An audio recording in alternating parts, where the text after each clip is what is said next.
তো দেখা যাচ্ছে তো? হ্যাঁ স্যার। আচ্ছা, ঠিক আছে। তো দেখো, আমাদের রামান স্পেকট্রোস্কোপি চলছিল। আজকে রামান স্পেকট্রোস্কোপি আমরা মোটামুটি ভাবে বিএসসি লেভেলে যতটুকু থাকে বা মোটামুটি এমএসসি অনেক যে জিনিসগুলো থাকে সেগুলো আজকে শেষ করব।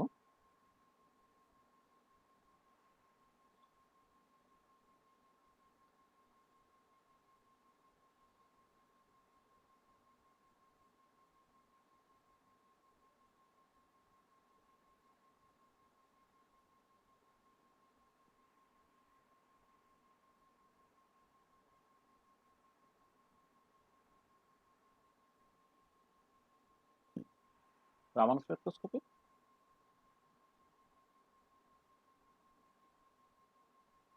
লেকচার 4।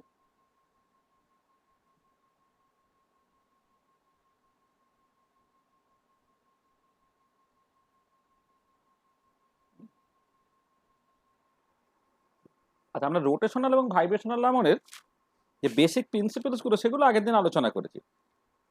আজকে আমাদের মূল যে জিনিসটা বাকি আছে আর কি, সেটা হচ্ছে যে পিওর ভাইব্রেশনাল স্পেকট্রোস্কোপি বা আইআর স্পেকট্রোস্কোপি, তার সাথে ভাইব্রেশনাল রামন স্পেকট্রোস্কোপি, এই দুটোকে কম্বাইন করে আমরা এ টু বি টাইপের মলিকুলের যে স্ট্রাকচার ডিটারমাইন করব। ঠিক আছে? তাহলে আমাদের আজকে যেটা মূল বক্তব্যের বিষয় আর কি, সেটা হচ্ছে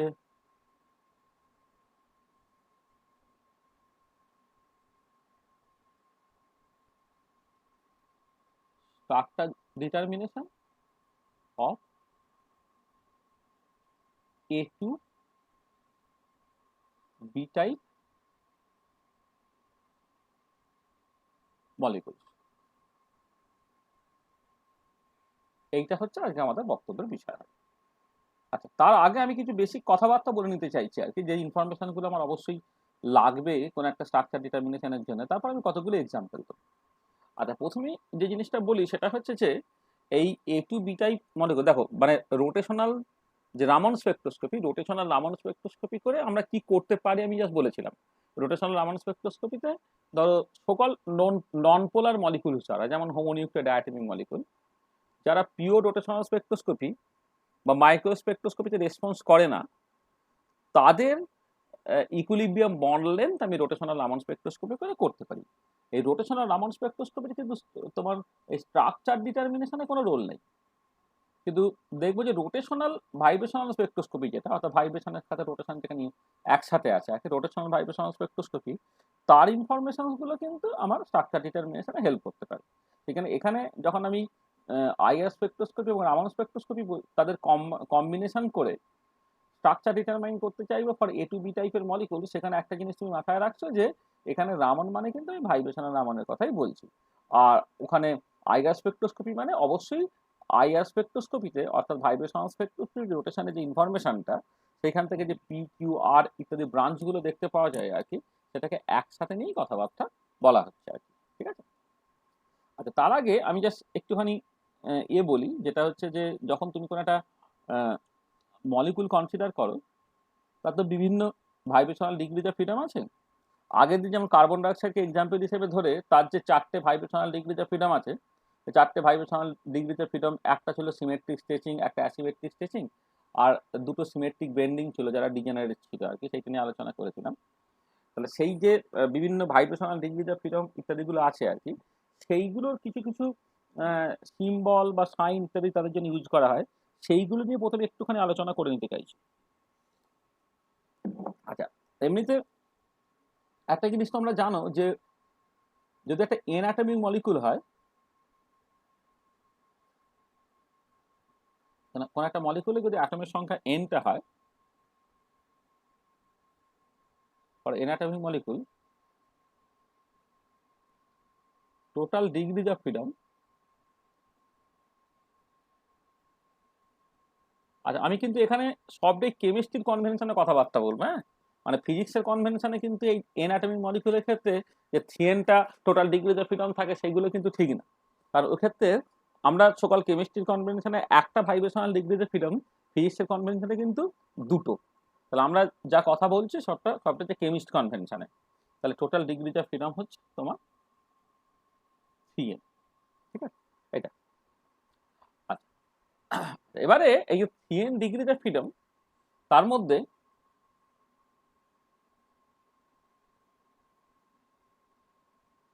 ট্রান্সলেশনাল ডিগ্রিজ অফ ফ্রিডম যে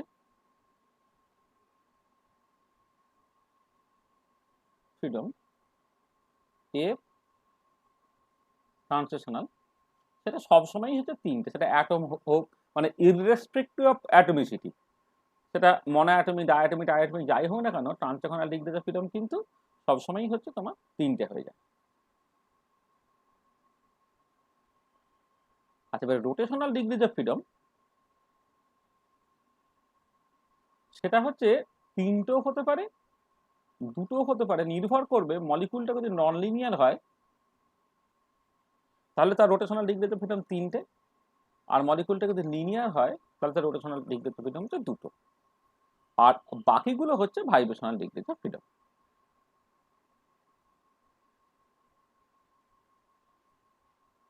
এটা তাহলে এটা পরিষ্কার, Cn-6 হয়ে যাবে কার জন্য না, ফর নন লিনিয়ার মলিকুল, আর এটাই হচ্ছে Cn-5 হয়ে যাচ্ছে ফর লিনিয়ার মলিকুল, ঠিক আছে। আচ্ছা, আমরা এখানে ওই ইকুইপার্টিশন প্রিন্সিপাল, সেখান থেকে কোন ডিগ্রি অফ ফ্রিডম কতটা কন্ট্রিবিউট করে সেগুলো নিয়ে ইন্টারেস্টেড না, সেগুলো অবশ্যই ইম্পর্টেন্ট, কিন্তু সেটা তো অন্য জায়গার বিষয়, সেটা মলিকুলার স্পেকট্রোস্কোপির বিষয় নয়। মানে তোমাদের তবুও ঠিক আছে, ফর কমপ্লিটনেস আমি বলে দিতে পারি যে যদি ক্লাসিক্যাল ইকুইপার্টিশন প্রিন্সিপাল ওবে করে তাহলে ট্রান্সলেশন এবং রোটেশনাল ডিগ্রি অফ ফ্রিডমগুলো হাফ কেটি করে কন্ট্রিবিউট করবে, আর ভাইব্রেশনাল ডিগ্রি অফ ফ্রিডমগুলো হচ্ছে কেটি করে কন্ট্রিবিউট করবে। এটা অবশ্যই কেমিস্ট কনভেনশন। আর ফিজিক্স কনভেনশনে এই ভাইব্রেশনাল ডিগ্রি অফ ফ্রিডম যতগুলো লিখেছি অ্যাকচুয়ালি তার ডিগ্রি অফ ফ্রিডম ওরা তার ডবল বলে। তার কারণটা হচ্ছে এরকম যে যখন তুমি একটা ভাইব্রেশনাল এনার্জি তুমি লিখবে, সেখানে একটা কাইনেটিক এনার্জি কম্পোনেন্ট থাকে যেটা মোমেন্টাম বা ভেলোসিটি স্কোয়ারের সঙ্গে প্রপোর্শনাল, আর একটা পোটেনশিয়াল এনার্জি কম্পোনেন্ট থাকে যেটা হচ্ছে পজিশনের স্কোয়ারের সঙ্গে প্রপোর্শনাল, আর প্রত্যেকটা স্কোয়ার টার্ম যেহেতু হাফ কেটি করে কন্ট্রিবিউট করবে সেই জন্য ডিগ্রি অফ ফ্রিডমে ডবল হয়ে গেল, আর এনার্জি কন্ট্রিবিউশনটা কেটির বদলে হাফ কেটি হয়ে গেল। ঠিক আছে, সেটা যারা মানে কেউ যদি মানে ফিজিক্সের বইপত্র পড়ো টড়ো তাদের হয়তো একটুখানি অসুবিধা হতে পারে, কিন্তু আমরা যে কথাবার্তা এখানে বলছি সবটাই কেমিস্ট কনভেনশনে, কোনো অসুবিধা হলে আমাকে পরে বলবে। আচ্ছা, এবারে এইখান থেকে গল্পটা আমাদের স্টার্ট হয়। আচ্ছা, এবারে এই যে ভাইব্রেশনাল ডিগ্রিজ অফ ফ্রিডম আছে Cn-5 বা Cn-6, এই ভাইব্রেশনাল ডিগ্রিজ অফ ফ্রিডম গুলোকে বেসিক্যালি তুমি দুটো ক্যাটাগরিতে ভাগ করতে পারো। দুটো ক্যাটাগরি মানেটা কি, দেখো ভাইব্রেশনাল যে ডিগ্রিজ অফ ফ্রিডম গুলো সেইগুলোকে আমি মেনলি দুটো ক্যাটাগরিতে ভাগ করছি। একটা হচ্ছে যে তোমার সকল বন্ড লেন্থ তার চেঞ্জের জন্য যে ভাইব্রেশনাল ডিগ্রিজ অফ ফ্রিডম গুলো তুমি পাচ্ছ, মানে অ্যাকচুয়ালি ডিগ্রিজ অফ ফ্রিডম মানে একটা পার্টিকুলার কনফিগারেশন অফ মোশন, তাই তো? তাহলে এবার একটা মোশন ঘটছে মলিকুলের মধ্যে, এবারে সেই মোশনটা মানে ভাইব্রেশনের ক্ষেত্রে কি হবে, ভাইব্রেশনের ক্ষেত্রে হচ্ছে তোমার সেন্টার অফ মাস তার ডিসপ্লেসমেন্ট চলবে না, কারণ তাহলে ট্রান্সলেশন হয়ে যাবে, তার কোনো রোটেশন চলবে না, তাহলে রোটেশন হয়ে যাবে। তাহলে সেটা করতে পারে যে ইকুইলিব্রিয়াম পজিশন রেসপেক্টে অ্যাটমসগুলো যে ভাইব্রেট করছে, এবং সেই ভাইব্রেশনের জন্য বন্ড লেন্থ চেঞ্জ হতে পারে, বন্ড অ্যাঙ্গেল চেঞ্জ হতে পারে। তাহলে ভাইব্রেশনাল ডিগ্রি অফ ফ্রিডম যাদের ক্ষেত্রে হচ্ছে তোমার বন্ড লেন্থ চেঞ্জ হয় তাদেরকে বলে স্ট্রেচিং মোড। স্ট্রেচিং মোড এরা হচ্ছে অ্যাসোসিয়েটেড টু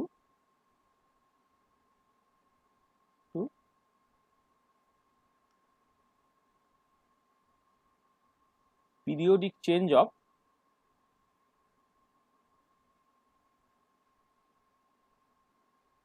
বন্ড লেন্থ। আর কিছু কিছু আছে যারা হচ্ছে বেন্ডিং মোডস, এইগুলো হচ্ছে অ্যাসোসিয়েটেড টু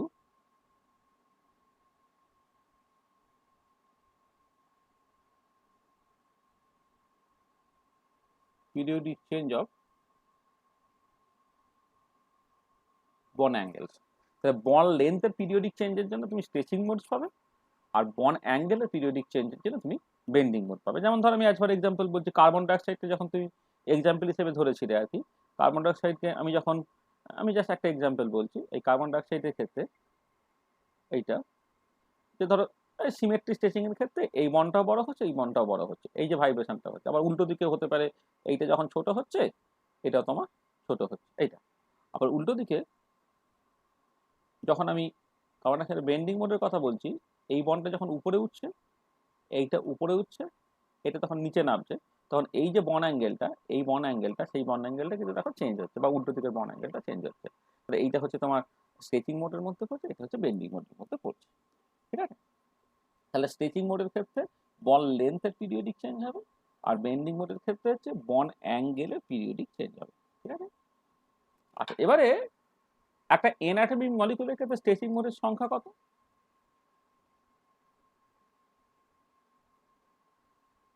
পরে এনঅ্যাটমিক মলিকুল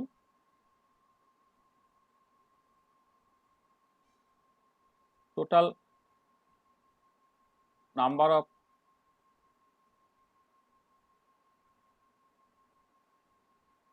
স্ট্রেচিং মোডস। আচ্ছা, কটা হবে কেউ বলতে পারবে যে এনাটমিক মলিকিউলের ক্ষেত্রে নাম্বার অফ স্ট্রেচিং মোডস কতগুলো? কে বলবে? n মাইনাস ওয়ানটা। হ্যাঁ, n মাইনাস ওয়ানটা। কারণ কি? কারণটা হচ্ছে যে একটা এনাটমিক মলিকিউলের ক্ষেত্রে হচ্ছে এনটা বন্ডস থাকে, যতগুলো বন্ডস ততগুলি হচ্ছে তোমার স্ট্রেচিং মোডস। মানে নাম্বার অফ স্ট্রেচিং মোডস হবে তোমার বেসিক্যালি নাম্বার অফ বন্ডস, এবং নাম্বার অফ বন্ডসের সংখ্যাটা কত না, যদি মলিকুলটা অ্যাসাইক্লিক মলিকুল হয়, কোনো সাইক্লিক না হয়, অ্যাসাইক্লিক মলিকুলের ক্ষেত্রে হচ্ছে তোমার এন মাইনাস ওয়ানটা বন্ড থাকে। ধরো তুমি তিনটে কার্বন পরপর করে জুড়লে মাঝে বন্ড তৈরি হবে কিন্তু দুটো। ঠিক আছে? আচ্ছা, এখানে কিন্তু নাম্বার অফ বন্ডস মানে আমি ডাবল বন্ড মানে কিন্তু দুটো ধরছি না, মানে নাম্বার অফ বন্ডস মানে আমি এখানে বেসিক্যালি নাম্বার অফ লিঙ্কেজের কথা বলছি, মানে ট্রিপল বন্ড কিন্তু একটা বন্ডই ধরা হচ্ছে, মানে নাম্বার অফ লিঙ্কেজ আর কি। ঠিক আছে? তাহলে for acyclic molecule N minus ওয়ানটা, আর যদি সাইক্লিক মলিকুল হয়ে যায়, তাহলে তিনটে কার্বন দিয়ে তুমি যদি একটা সাইকেল তৈরি করো, দ্য ট্রায়াঙ্গেল তৈরি করো, সেক্ষেত্রে তিনটে বন্ড তৈরি হয়ে যাবে। সেই জন্য এটা হচ্ছে অ্যাসাইক্লিক মলিকুলের ক্ষেত্রে তোমার এন মাইনাস ওয়ান মোডস, আর for cyclic molecule number of stretching মোডের সংখ্যা হয়ে যাবে তোমার এনটা। আচ্ছা, আমরা সাইক্লিক মলিকুল নিয়ে আলোচনা করবো না, যে এ টু বি টাইপের মলিকুল বলছি না, এটা কিন্তু অবশ্যই অ্যাসাইক্লিক মলিকুল। সাইক্লিক মলিকুলের ক্ষেত্রে অনেক রকম রেস্ট্রিকশন থাকে। হুম, মানে আসলে যেটা হয় যে আমাদের টোটাল বিএসসিতে পুরোটাই আছে যে ডায়াটমিক মলিকুলে। এবারে ডায়াটমিক মলিকুলের ট্রিটমেন্টে যেমন লিনিয়ার মলিকুলের ট্রিটমেন্টে এক্স্যাক্টলি একই, সেই জন্য ডায়াটমিক মলিকুলের যে ডিসকাশনসগুলো সেইগুলো আমি লিনিয়ার মলিকুলের ক্ষেত্রে এক্সট্রাপোলেট করতে পারি, কিন্তু ডায়াটমিক মলিকুলের ডিসকাশনসগুলো যদি অন্যান্য মলিকুলের ক্ষেত্রে আমি এক্সট্রাপোলেট করতে চাই, তাহলে কিন্তু সেটা গন্ডগোল হয়ে যাবে। ঠিক আছে? এটা ওই যে মানে বেসিক্যালি ধরো রোটেশনাল স্পেকট্রোস্কোপিতে ওই যে বিভিন্ন রকমের টপিক শিটে তুমি পড়েছিলে না, linear top, symmetric top, asymmetric top, spherical top. তাহলে আমাদের আলোচনাটা কিন্তু বেসিক্যালি লিনিয়ার টপের জন্য। তোমার অ্যাসিমেট্রিক, সিমেট্রিক বা স্ফেরিক্যাল টপের জন্য কিন্তু করসপন্ডিং সিলেকশন রুল থেকে শুরু করে অনেক কিছুই পাল্টে যাবে। আমি আজকে ওই মনে পড়ে গেল ওই যে লিনিয়ার টপ, সিমেট্রিক ও অ্যাসিমেট্রিক, এইটা নিয়ে কিছু আলোচনা আজকে করে দেবো আর কি, শেষের দিকে। আচ্ছা, যেটা বলছিলাম যে নাম্বার অফ স্ট্রেচিং মোডের সংখ্যা হচ্ছে নাম্বার অফ বন্ডস, যেটা তুমি বলেছো, ঠিকই বলেছো যে অ্যাসাইক্লিক মলিকুলের ক্ষেত্রে সেটা এন মাইনাস ওয়ান, কিন্তু আরেকটু কেয়ারফুলি খেয়াল রাখবে, যদি সাইক্লিক মলিকুল হয়ে যায় তাহলে কিন্তু ওটা এন হতে হবে। তাহলে পরিষ্কার নাম্বার অফ বেন্ডিং মোডস কতগুলো হবে?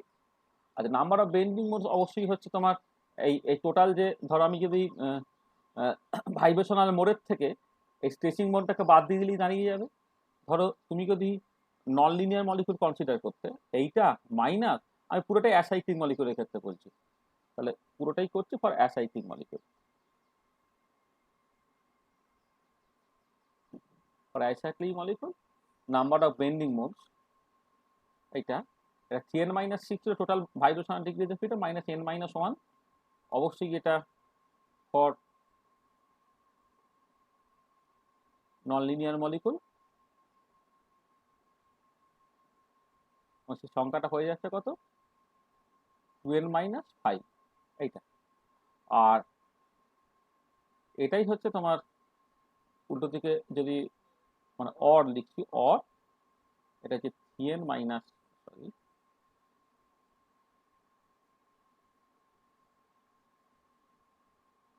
cn minus 5 minus n minus 1, এটা হচ্ছে ফর লিনিয়ার মলিকুলস, এবং সেই সংখ্যাটা হয়ে যাচ্ছে তোমার -4। দেখো তাহলে করলাম না, তাহলে যেটা হচ্ছে যে তোমার কোন একটা পার্টিকুলার মলিকুলের ক্ষেত্রে কতগুলো স্ট্রেচিং মোড থাকে, কতগুলো বেন্ডিং মোড থাকে, সেটা জেনারেল রুল থেকে আমি জাস্ট বুঝে নিতে পারছি। আচ্ছা, এবারে এই যে স্ট্রেচিং মোড গুলো আছে, স্ট্রেচিং বা বেন্ডিং প্রত্যেকটাই আর কি, স্ট্রেচিং বা বেন্ডিং মোড গুলো, এবার তার মধ্যে কিছু সিমেট্রিক, কিছু অ্যাসিমেট্রিক। আচ্ছা, প্রথম কথা হচ্ছে যে সিমেট্রিক এবং অ্যাসিমেট্রিক সেই নোমেনক্লেচার গুলো কেমন করে এসেছে, সেইটা কিন্তু এখন যে খুব ভালো বোঝা যাবে সেটা নয়। যেটা হচ্ছে যে তোমাকে যেটা খেয়াল রাখতে হবে সেটা হচ্ছে যে মানে অ্যাকচুয়ালি গ্রুপ থিওরি পড়তে হবে। গ্রুপ থিওরিতে তুমি দেখবে, ধরো আমি যদি ওয়াটার মলিকুল কনসিডার করি, ওয়াটার মলিকুল C2V পয়েন্ট গ্রুপের মধ্যে বিলং করছে। আর এবারে C2V পয়েন্ট গ্রুপে তুমি দেখবে যে চারটে সিমেট্রি হয়, মানে চারটে ইরিডিউসিবল রিপ্রেজেন্টেশন হয়, যাদেরকে বলে A1 A2 B1 B2। তার মধ্যে A1 যেটা, সেটাকে বলা হয় totally symmetric irreducible representation, totally symmetric one dimensional irreducible representation. আচ্ছা, এবারে মানে ভাইব্রেশনাল মোডগুলোকে একটা পার্টিকুলার সিমেট্রিতে ক্যাটাগরাইজ করা যায়। এবারে যে সমস্ত ভাইব্রেশনাল মোডগুলো ওই করসপন্ডিং A1 সিমেট্রির মধ্যে পড়বে, বা টোটালি সিমেট্রিক ইরিডিউসিবল রিপ্রেজেন্টেশন মধ্যে পড়বে, তাদেরকে বলা হবে সিমেট্রিক মোড। আদারওয়াইজ সেটা হচ্ছে অ্যাসিমেট্রিক মোড। তার মানে সেটা হচ্ছে স্ট্রেচিং আর বেন্ডিং তুমি যাই ভাবো না কেন, stretching modes or bending modes,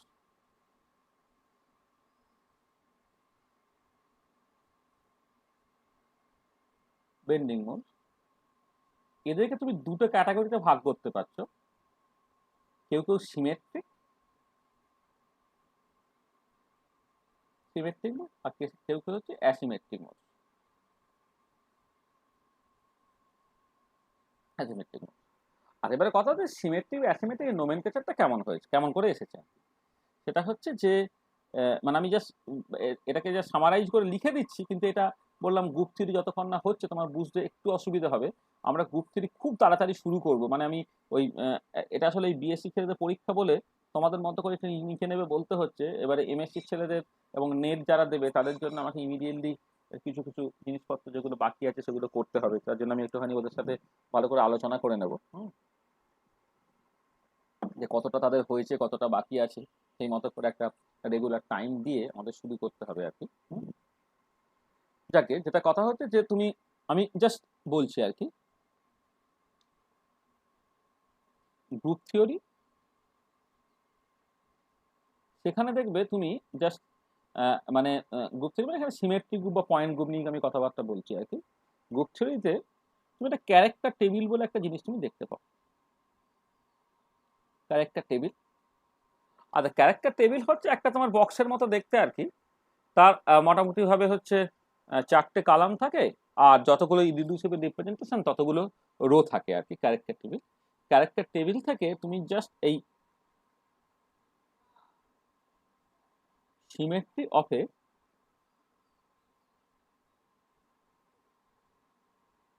vibrational mode এটা তুমি বের করতে পারো। এই বের করার রাস্তা আমি শিখিয়ে দেবো, মানে গ্রুপ থিওরি খান 6-7 ক্লাস করলেই হচ্ছে গ্রুপ থিওরি রিলেটেড যে জিনিসগুলো পরীক্ষায় পড়ে বা ইত্যাদি সেগুলো আলোচনা করতে পারা যাবে আর কি। সিমেট্রি হবে ভাইব্রেশনাল মোড, হ্যাঁ, এটা তাদের ভাইব্রেশনাল মোডে সিমেট্রি বের করা যায়।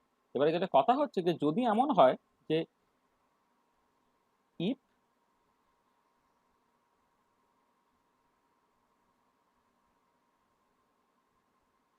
symmetry of a vibrational mode lies, মানে আচ্ছা লাইজ না করে symmetry of the vibrational mode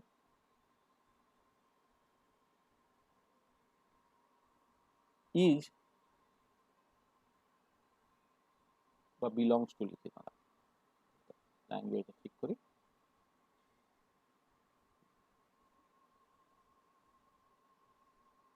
belongs to totally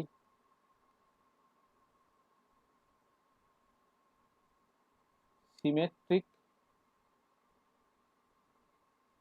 irreducible representations. If symmetry of a vibrational mode belongs to totally symmetric irreducible representations, এইটা হচ্ছে এই যে সিমেট্রিটা সেটাকে না আমার অ্যাসাইক্লিক মলিকুলের ক্ষেত্রে সেই সিমেট্রির নাম হচ্ছে A1 সিমেট্রি। হ্যাঁ, এটা যখন ক্যারেক্টার টেবিল দেখবে দেখবে এই এই ধরনের মলিকুলগুলোর ক্ষেত্রে একটা ইররিডিউসিবল রিপ্রেজেন্টেশন সেটাকে A1 সিমেট্রি বলে। তো if symmetry of the vibration মানে belongs to the totally symmetric irreducible representation, then the modes are said to be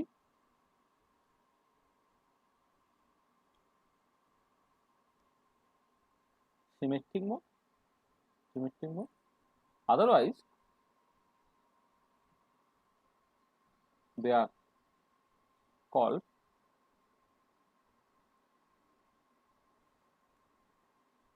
asymmetric mode.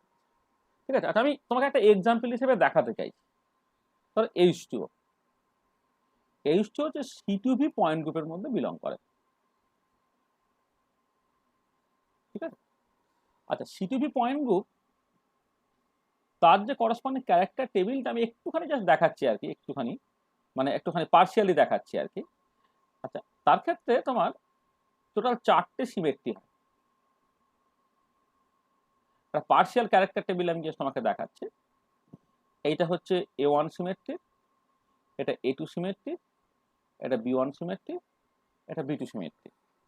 আচ্ছা, C2V পয়েন্ট গ্রুপে যখন বিলং করে ওয়াটার মলিকুল, তার হচ্ছে 4টে সিমেট্রি অপারেশনস থাকে। একটা হচ্ছে তোমার ই মানে আইডেন্টিটি অপারেশন, সেটা একটা গ্রুপ তৈরি করতে গেলে সেটা অবশ্যই লাগে। আইডেন্টিটি অপারেশন মানে তুমি কিছুই করছো, মানে ধরো 360 ডিগ্রি রোটেশন করছো বা দুবার রিফ্লেকশন করছো কোনো একটা প্লেনের রেসপেক্টে, সেগুলো সব ই। হ্যাঁ, ই একটা C2 থাকে ওয়াটার মলিকুলের ক্ষেত্রে, তুমি দেখলেই বুঝতে পারবে। মানে ইটা যে কোনো মলিকুলের থাকবে, ই মানে হচ্ছে কিছুই করছো না আর কি, এইটা। আচ্ছা, এবারে তুমি বুঝতেই পারছো এই মলিকুলের ক্ষেত্রে একটা C2 আছে এই বরাবর, এইটা আছে। আচ্ছা, এবারে দুটো তোমার সিগমা প্লেন আছে, একটা হচ্ছে এই যে অ্যাক্সিসটা সেই বরাবর একটা প্লেন, তাকে ধরো তুমি লেখো একটা সিগমা ভি লেখো। আর একটা হচ্ছে যে মলিকুলার প্লেনটা সিগমা ভি প্রাইম। তাহলে এই হচ্ছে তোমার একটা পার্শিয়াল ক্যারেক্টার টেবিল আর কি। হ্যাঁ, এবারে এছাড়াও তোমার এরপরে আরো দুটো জায়গা থাকে আর কি, যে দুটো জায়গা এখন তোমার বুঝতে অসুবিধা হবে বলে আমি সেটা বলছি না আর কি। হ্যাঁ, মানে একটা প্রথম যে পার্টটা, এই প্রথম পার্টটা হচ্ছে তোমার বেসিক্যালি সিমেট্রি রিপ্রেজেন্ট করছে, বা এটাকে অনেক সময় গ্রুপ থিওরি ল্যাঙ্গুয়েজে বলে ইররিডিউসিবল রিপ্রেজেন্টেশন সিগনিফাই করছে। আর C2 সিগমা ভি প্রাইম হচ্ছে এই মলিকুলটা কোন একটা পার্টিকুলার পয়েন্ট গ্রুপে যে মলিকুলগুলো বিলং করে তাদের করসপন্ডিং সিমেট্রি অপারেশনস গুলো হচ্ছে ফিক্সড হয়। তাহলে C2 সিগমা ভি প্রাইম আর কি, 4টে সিমেট্রি অপারেশনস আছে। হ্যাঁ, এটাকে এরিয়া 1 বলে, এটাকে এরিয়া 2 বলে। এখানে এটা এরিয়া 3 থাকে যেখানে ওই এক্স ওয়াই জেড আর এক্স আর ওয়াই আর জে তাদের সিমেট্রি থাকে। আর এটা এরিয়া 4 বলে, যেখানে হচ্ছে তোমার ওই x square y square z square x y y z z তাদের সিমেট্রিগুলো যেমন লেখা থাকে আর কি। ওই যেখান থেকে আমি আগের দিনে যখন মিউচুয়াল এক্সক্লুশন প্রিন্সিপাল বলেছিলাম না ক্যারেক্টার টেবিল থেকে area 3 area 4 x y z যেখানে বিলং করে, হ্যাঁ, একটা সেন্ট্রোসিমেট্রিক মলিকুলের ক্ষেত্রে তাদের স্কোয়ার গুলো অন্যত্র বিলং করে, এসব দেখতে পাবে। যাক, এবারে এই এই যে একটা 4x4 একটা বক্সের মতো আছে, সেইখানে জাস্ট কিছু নাম্বার দেওয়া হয়। আমি জাস্ট একটা এই নাম্বারগুলোর মানে আমি পরে বোঝাই। এই 1 1 1 1 থাকে, এই 1 1 -1 -1 থাকে, 1 -1 1 -1 থাকে, 1 -1 -1 1 থাকে। মানে এই যে নাম্বারিং গুলো কি করে এসছে জাস্ট তুমি এইভাবে বোঝো যে এই যে মলিকুলটা আছে তাতে সিমেট্রি অপারেশন গুলো কাজ করালে কিছু পাল্টাচ্ছে কিনা। যদি না পাল্টায় তাহলে 1, আর যদি পাল্টে যায় তাহলে -1। তুমি খেয়াল করে দেখো যে এই যে করসপন্ডিং ওয়াটার মলিকুলটা, হ্যাঁ, তুমি মানে জাস্ট এই পার্টিকুলার কেসে তুমি যেটা করছো যে তুমি ধরো এই মলিকুলটার উপর তুমি কাজ করালে, তাহলে কিছুই পাল্টায় না। আচ্ছা, এবারে ওয়াটার মলিকুলের ক্ষেত্রে তুমি ধরো C2 কাজ করালে, তাহলেও কিছু পাল্টাচ্ছে না। হ্যাঁ, তারপর সিগমা ভি কাজ করে তাহলে কিছু পাল্টাচ্ছে না, সিগমা ভি প্রাইম কাজ করলে তাহলে কিছু পাল্টাচ্ছে না। তো সেই মতো করে আমি নামগুলো দিয়েছি হচ্ছে C2 সিগমা ভি প্রাইম। এটা প্রথমটা। তাহলে এই প্রথমটা হচ্ছে টোটালি সিমেট্রিক ইররিডিউসিবল রিপ্রেজেন্টেশন। ঠিক আছে, তাহলে এই যে 1 1 1 1 এইটা হচ্ছে তোমার, এইটা করসপন্ড করছে টোটালি সিমেট্রিক ইররিডিউসিবল রিপ্রেজেন্টেশন। এইটা হচ্ছে তোমার মানে টোটালি সিমেট্রিক ইররিডিউসিবল রিপ্রেজেন্টেশন, যেটাকে আমি A1 বলছি। আর এবারে তুমি দেখো যে ওয়াটার মলিকুলের ক্ষেত্রে যে বিভিন্ন ভাইব্রেশনাল মোডগুলো আছে, বিভিন্ন ভাইব্রেশনাল মোডগুলো তুমি যদি একটু খেয়াল করো, ধরো আমি একটা জাস্ট জাস্ট এই যে এইটা ওয়াটার মলিকুলের ক্ষেত্রে তুমি ধরো তুমি সিমেট্রিক স্ট্রেচিং করছো, মানে আমি ধরো একটা এই বলি, আচ্ছা সিমেট্রিক স্ট্রেচিং যখন করছে তার মানে কি এই বন্ডটা যখন বড় হচ্ছে, এই বন্ডটা যখন বড় হচ্ছে, আর এইটাকে তখন এই বরাবর তোমার উঠতে হবে। আচ্ছা এবারে তুমি ই কাজ করাচ্ছ, দেখো তাহলে এইটার ক্ষেত্রে তুমি ই কাজ করাচ্ছ, ই কাজ করাচ্ছ মানে তোমার কিছুই হচ্ছে না, মানে কিছুই তুমি বেসিক্যালি চেঞ্জ করছো না। তাহলে এই যে করসপন্ডিং ভাইব্রেশনাল মোডটাকে তুমি এক্সপ্রেস করেছো, দেখো এই অ্যারোগুলো যেমন আছে এক্স্যাক্টলি তেমনই আছে ই কাজ করালে। আচ্ছা তুমি এবারে ধরো এখানে সিটু কাজ করাচ্ছে, সিটু কাজ করাচ্ছে মানে কি এই বরাবর যদি ঘুরিয়ে দিচ্ছ, ঘুরিয়ে দিলে কি হচ্ছে তুমি একটু খেয়াল করো, যদি ঘুরিয়ে দেওয়া হয়, আচ্ছা আমি যদি ফর দ্য টাইম এই চেনার সুবিধার জন্য এটাকে H1 এবং এটা H2 বলি, এক্ষেত্রে এইটা H1 এটা H2 রইল। আর এবারে তুমি যখন ঘুরিয়ে দিচ্ছ এইটা H1 হচ্ছে, এটা H2 হচ্ছে, হ্যাঁ এবারে তোমার অ্যারোগুলো খেয়াল করে দেখো এক্স্যাক্টলি যেমন ছিল তেমন হয়ে যেতে, এই অ্যারোটা দূরের দিকে ছিল, ঘুরে গেলেও কিন্তু সে দূরের দিকেই থাকছে। আচ্ছা এবারে এইখানে যখন তুমি সিগমা ভি কাজ করাচ্ছ, সিগমা ভিটা তুমি ধরে নাও এই যে প্লেনটা, মানে এই যে এই যে প্লেনটা, এই যে যেটা দেখাচ্ছে আর কি, এই যে প্লেনটা, এই প্লেনটা হচ্ছে তোমার সিগমা ভি যদি হয়, তাহলে তুমি খেয়াল করে দেখো তোমার অ্যাপারেন্টলি, দেখো আমি H2 H1 এই নামটা দিচ্ছি জাস্ট এইটুকু বোঝানোর জন্য যে মানে দুটো আলাদা আর কি, মানে মানে অ্যাকচুয়ালি একই কিন্তু জাস্ট যেটা অপারেশন করা হচ্ছে সেটা বোঝানোর জন্য। তুমি এটা খেয়াল করে দেখো যে তোমার এই যে করসপন্ডিং আবার ওই যে অ্যারোগুলো ডিরেকশন যেমন আছে তেমন রয়ে গেছে।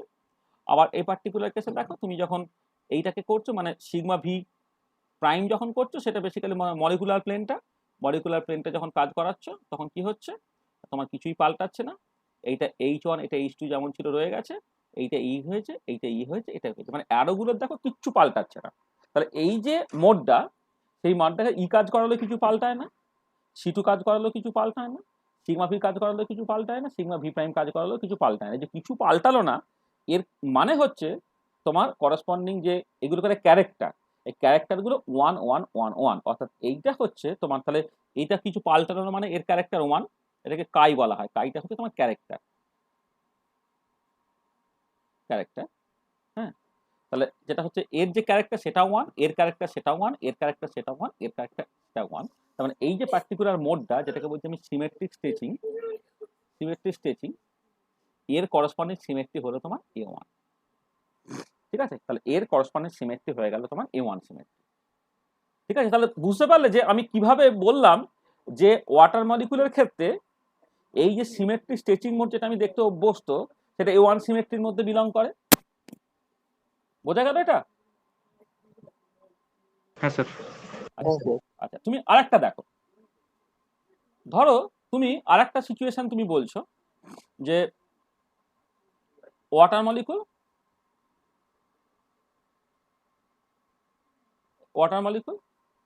আচ্ছা এবারে এইটা যখন তোমার এই দিকে, এইটা হচ্ছে এই দিকে, আর এইটা হচ্ছে এই দিকে, এইটা হচ্ছে তোমার অ্যাসিমেট্রিক স্ট্রেচিং।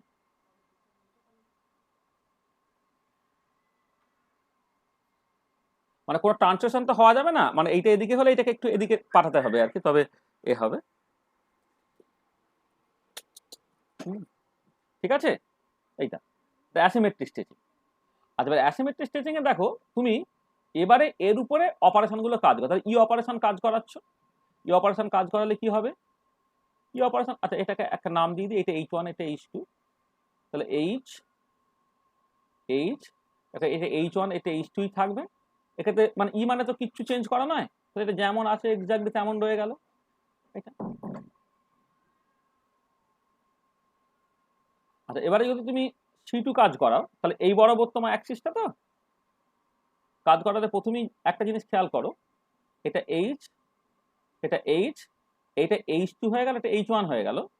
আর এবারে 180 ডিগ্রি ঘুরিয়ে দিলে এই অ্যারোটা এদিকে হয়ে যাবে, এইটা যখন এদিকে চলে গেল, এটা ঘুরে গেলে তাহলে এইটা হয়ে গেল এরকম, আর এইটা হয়ে গেল তোমার এরকম, তাই তো? তুমি 180 ডিগ্রি ঘোরালে তুমি পরিষ্কার দেখো চেঞ্জ হয়েছে তো, এইটার এইটা কি একই নয় তো, পাল্টে গেছে। তাহলে এর ক্যারেক্টার যদি 1 হয়, এর ক্যারেক্টার কিন্তু তোমার -1।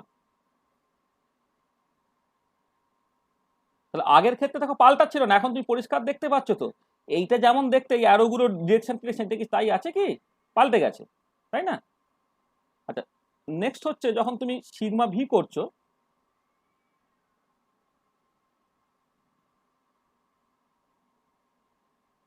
H1 H2, আচ্ছা তুমি যখন সিগমা ভি করছো দেখো, মানে তুমি বেসিক্যালি কি এই বরাবর রিফ্লেকশন নিচ্ছ, রিফ্লেকশন নিলে এইটা হয়ে যাচ্ছে তোমার এরকম, এইটা হয়ে যাচ্ছে তোমার এরকম, আর এইটা হয়ে যাচ্ছে এরকম।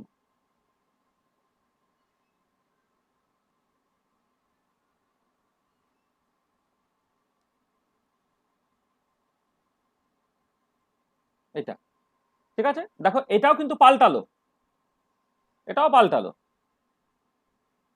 আর যখন তুমি সিগমা ভি প্রাইম করছো, অর্থাৎ প্লেন তার রেসপেক্টে রিফ্লেকশন নিচ্ছে, মানে মানে মলিকুলার প্লেনটা, মলিকুলার প্লেনের রেসপেক্টে নিলে কি দাঁড়াচ্ছে, তো দেখো এটা H1 H2 যেমন আছে তেমন হয়ে গেল, এইটা যেমন আছে একদম পুরো তেমন রয়ে গেল, এইটা এক্ষেত্রে কিছু পাল্টালো না। এক্ষেত্রে ক্যারেক্টার কত, ক্যারেক্টারটা কি হচ্ছে দেখো তোমার 1 -1 -1 1। এবার এখানে কম্পেয়ার করো, 1 -1 -1 1, এই যে 1 -1 -1 1, এখানেও হয়েছে কি 1 -1 -1 1, তার মানে অ্যাসিমেট্রিক স্ট্রেচিং মোডটা সেইটা হয়ে যাচ্ছে তোমার B2 সিমেট্রিতে, সেটা বিলং করছে। বোঝা গেল যে এই যে সকাল অ্যাসিমেট্রিক স্ট্রেচিং যেটা, সেইটা সিমেট্রিটা কি করে আমি ঠিক করলাম, 1 -1 -1 1, অর্থাৎ এটা B2 সিমেট্রিতে বিলং করছে। পরিষ্কার জিনিসটা? আচ্ছা, তাহলে আমি তোমাকে বেন্ডিং টু হোমওয়ার্ক হিসেবে দিচ্ছি। এই যে সকাল আমি সিমেট্রিক বেন্ডিংটা বলছি, সেটাও তুমি দেখবি 1 1 1 1 হবে। এই সিমেট্রিক বেন্ডিং যেটা আমি ধরো তোমার, আমি জাস্ট এই যে এইটার ক্ষেত্রে, ও সরি,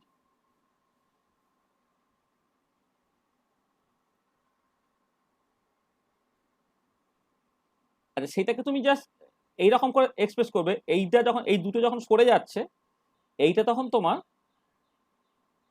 উপরে উঠছে আর কি, এরকম আর কি, যাতে করে এই অ্যাঙ্গেলটা হচ্ছে তোমার জাস্ট চেঞ্জ হচ্ছে, তুমি দেখাতে পারো আর কি। এবারে তুমি ওই সিমেট্রি অপারেশনগুলোকে কাজ করাবে, সিমেট্রি অপারেশনগুলো যেমন করে আমি এই দুটোর ক্ষেত্রে করলাম, করে তুমি দেখবে যে এর ক্ষেত্রে তোমার কিছু পাল্টাবে না, অর্থাৎ এটা A1 সিমেট্রির মধ্যে পড়বে। তার মানে দেখবে সিমেট্রিক স্ট্রেচিংটা সেটাও A1 সিমেট্রি, সিমেট্রিক বেন্ডিং যেটা বলছি সেটাও তুমি করে দেখবে, আলটিমেটলি এটা হোমওয়ার্ক দিচ্ছি, এটা A1 সিমেট্রির মধ্যে বিলং করবে, আর অ্যাসিমেট্রিক স্ট্রেচিংটা হচ্ছে B2 সিমেট্রির মধ্যে বিলং করবে। তার মানে বোঝা গেল যে কি করে ভাইব্রেশনাল মোডের সিমেট্রি ঠিক করতে হয়, ঠিক আছে? তাহলে এবারে যে মোডগুলো, আচ্ছা কার্বন ডাইঅক্সাইডের ক্ষেত্রে তুমি জাস্ট হোমওয়ার্ক হিসেবে দিচ্ছি, কার্বন ডাইঅক্সাইডের ক্ষেত্রেও তুমি একই রকম ভাবে চেষ্টা করবে। তার মানে এটা দেখো গ্রুপ থিওরিতে আমরা ভালো করে করাবো, কিন্তু আমি কম্পিউটেশনের জন্য বলছি, এই যে বারবার বলছি এই symmetric teaching, asymmetric teaching, symmetric method, এই সিমেট্রিক কথাটার মানেটা কি? সিমেট্রিক কথাটার মানে জাস্ট সিম্পলি একটা কথায় যেটা বলা হচ্ছে যে ভাইব্রেশনাল মোডে সিমেট্রি বের করা যায়। এবারে যদি কোনো একটা ভাইব্রেশনাল মোডের সিমেট্রিটা totally symmetric irreducible representation A1 এর মধ্যে বিলং করে, তাহলে সেই ধরনের মোডগুলোকে বলে সিমেট্রিক মোড, আদারওয়াইজ মোডগুলো হচ্ছে অ্যাসিমেট্রিক মোড। তাহলে এই সিমেট্রিক অ্যাসিমেট্রিক নামগুলো কি করে এসেছে সেইটা গেল তোমার কাছে পরিষ্কার থাকে, ঠিক আছে? বোঝা গেল কি, পরিষ্কার না পরিষ্কার না? আচ্ছা, আচ্ছা সেকেন্ড যে ইম্পর্টেন্ট ইনফরমেশনটা তোমার মাথায় রাখতে হবে, সেটা হচ্ছে যে দেখো তুমি জাস্ট ফিজিক্যালি বোঝার চেষ্টা করো তো, যে মানে বন লেন্থ চেঞ্জ করা, মানে স্ট্রেচিং করা, সেইটা সহজ না বন অ্যাঙ্গেল চেঞ্জ করাটা সহজ? তোমার কি মনে হয়? মানে একটা বন অ্যাঙ্গেল তুমি জাস্ট একটা মডেল মোটামুটি করে ভাবো, স্টিক মডেল যেটা বলা হয়, তুমি একটা বনকে টেনে হিঁচড়ে তুমি ছোট বা বড় করছো, সেইটা তোমার পক্ষে বেশি পরিশ্রমের হবে, না একটা বন অ্যাঙ্গেলকে তোমার জাস্ট বাড়া কমা করা সেটা তোমার পক্ষে কঠিন হবে বা সহজ হবে, কোনটা? স্যার বন্ড অ্যাঙ্গেলটা মনে হয় সহজ হবে, বন্ড অ্যাঙ্গেলটা সোজা, একদম বন্ড অ্যাঙ্গেলটা সহজ হবে। হ্যাঁ, তার মানে যেটা দাঁড়াচ্ছে যে মানে it is easier to change bond angles than bond length. হ্যাঁ, it is easier to change bond angles than bond length. হ্যাঁ, এবং সেই কারণে যেটা হবে তোমার দেখা যাবে যে মানে এবারে দেখো তুমি যা সিম্পলি যার ক্ষেত্রে মানে মানে তুমি একটুখানি খেয়াল করো, মানে আমি ক্লাসিক্যালি যদি বলি, ক্লাসিক্যালি কোয়ান্টাম মেকানিক্যালি দুটো বেসিক্যালি একই। এই যে অসিলেটর যে ন্যাচারাল ফ্রিকোয়েন্সিটা, সেটা ওয়েভ নাম্বারের টার্মসে করলে 1/2πc √k/μ, যেখানে এটা হচ্ছে তোমার ফোর্স কনস্ট্যান্ট, এটা হচ্ছে তোমার ফোর্স কনস্ট্যান্ট। ঠিক আছে, আচ্ছা তাহলে এবারে বলো যে এই যে কঠিন বা সহজ মানে কি, যার ফোর্স কনস্ট্যান্ট বেশি সেটা তোমার কঠিন হবে, তাহলে যার ফোর্স কনস্ট্যান্ট বেশি তার করসপন্ডিং ফ্রিকোয়েন্সিটা কি হবে, বেশি হবে, তাই তো? তাহলে তোমার বন্ডটাকে যদি চেঞ্জ করা অনেক কঠিন হয় দেন দ্য বন্ড অ্যাঙ্গেল চেঞ্জ করা, তাহলে বন্ড লেন্থ চেঞ্জ করা কঠিন মানে বন্ড লেন্থের সঙ্গে অ্যাসোসিয়েটেড যে ফোর্স কনস্ট্যান্টটা সেটা অনেক বেশি, ফোর্স কনস্ট্যান্ট বেশি হলে তার করসপন্ডিং ফ্রিকোয়েন্সি বেশি, তাই তো? তাহলে তাহলে কি বোঝা যাচ্ছে এখান থেকে? তাহলে যেটা দাঁড়াচ্ছে যেহেতু মানে stretching requires more energy than bending, বা it is easier to change bond angle than bond length যেটা বলেছি, বা stretching requires more energy than bending, যদি এরকম হয় যেটা দাঁড়াবে যে stretching frequency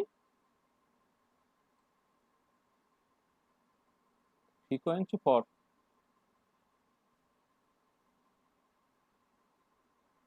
stretching modes will be higher than bending modes. দেখবে হয়তো কোন একটা পার্টিকুলার মলিকুলের ক্ষেত্রে অনেকগুলো ভাইব্রেশনাল মোডস আছে, তার জন্য অনেকগুলো ফ্রিকোয়েন্সি দেওয়া আছে, যেগুলো হায়ার ফ্রিকোয়েন্সি যেগুলো সেগুলো সব স্ট্রেচিং মোডের জন্য, আর যেগুলো লোয়ার ফ্রিকোয়েন্সি সেগুলো হচ্ছে বেন্ডিং মোডের জন্য। কি ঠিক আছে তো? বোঝা গেল এটা? তাহলে যেহেতু বন্ড লেন্থ চেঞ্জ করাটা কঠিন then the bond angle change করা, হ্যাঁ সেই জন্য তুমি দেখবে করসপন্ডিংলি যে মানে force constant for the stretching মোডটা বেশি দেন দ্য বেন্ডিং মোড, এবং তার রিফ্লেকশনটা কি পাবে তুমি, যে করসপন্ডিং সেটা ভাইব্রেশনাল রামনে হতে পারে বা আইআর স্পেকট্রোস্কোপিতে হতে পারে, যে স্ট্রেচিং মোডের ফ্রিকোয়েন্সিগুলো বেশি হবে দেন দ্য বেন্ডিং। ঠিক আছে? হ্যাঁ স্যার।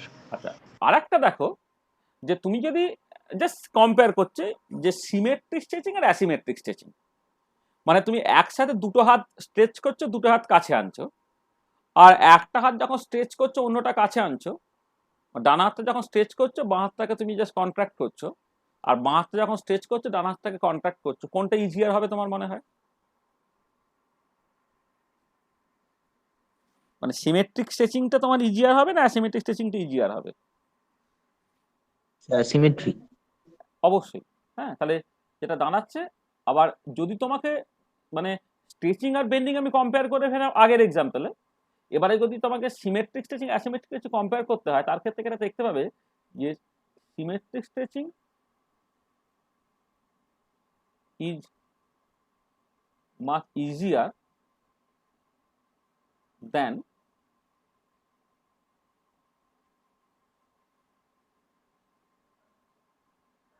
asymmetric stretching. এখানে হেন্স, আর এইটা আমি এইভাবে লিখি, এই যে এইটা হচ্ছে তোমার স্ট্রেচিংটার ফ্রিকোয়েন্সিটা বেন্ডিং এর থেকে বেশি। আচ্ছা হেন্স যেটা দাঁড়াবে যে frequency for symmetric stretching will be lower than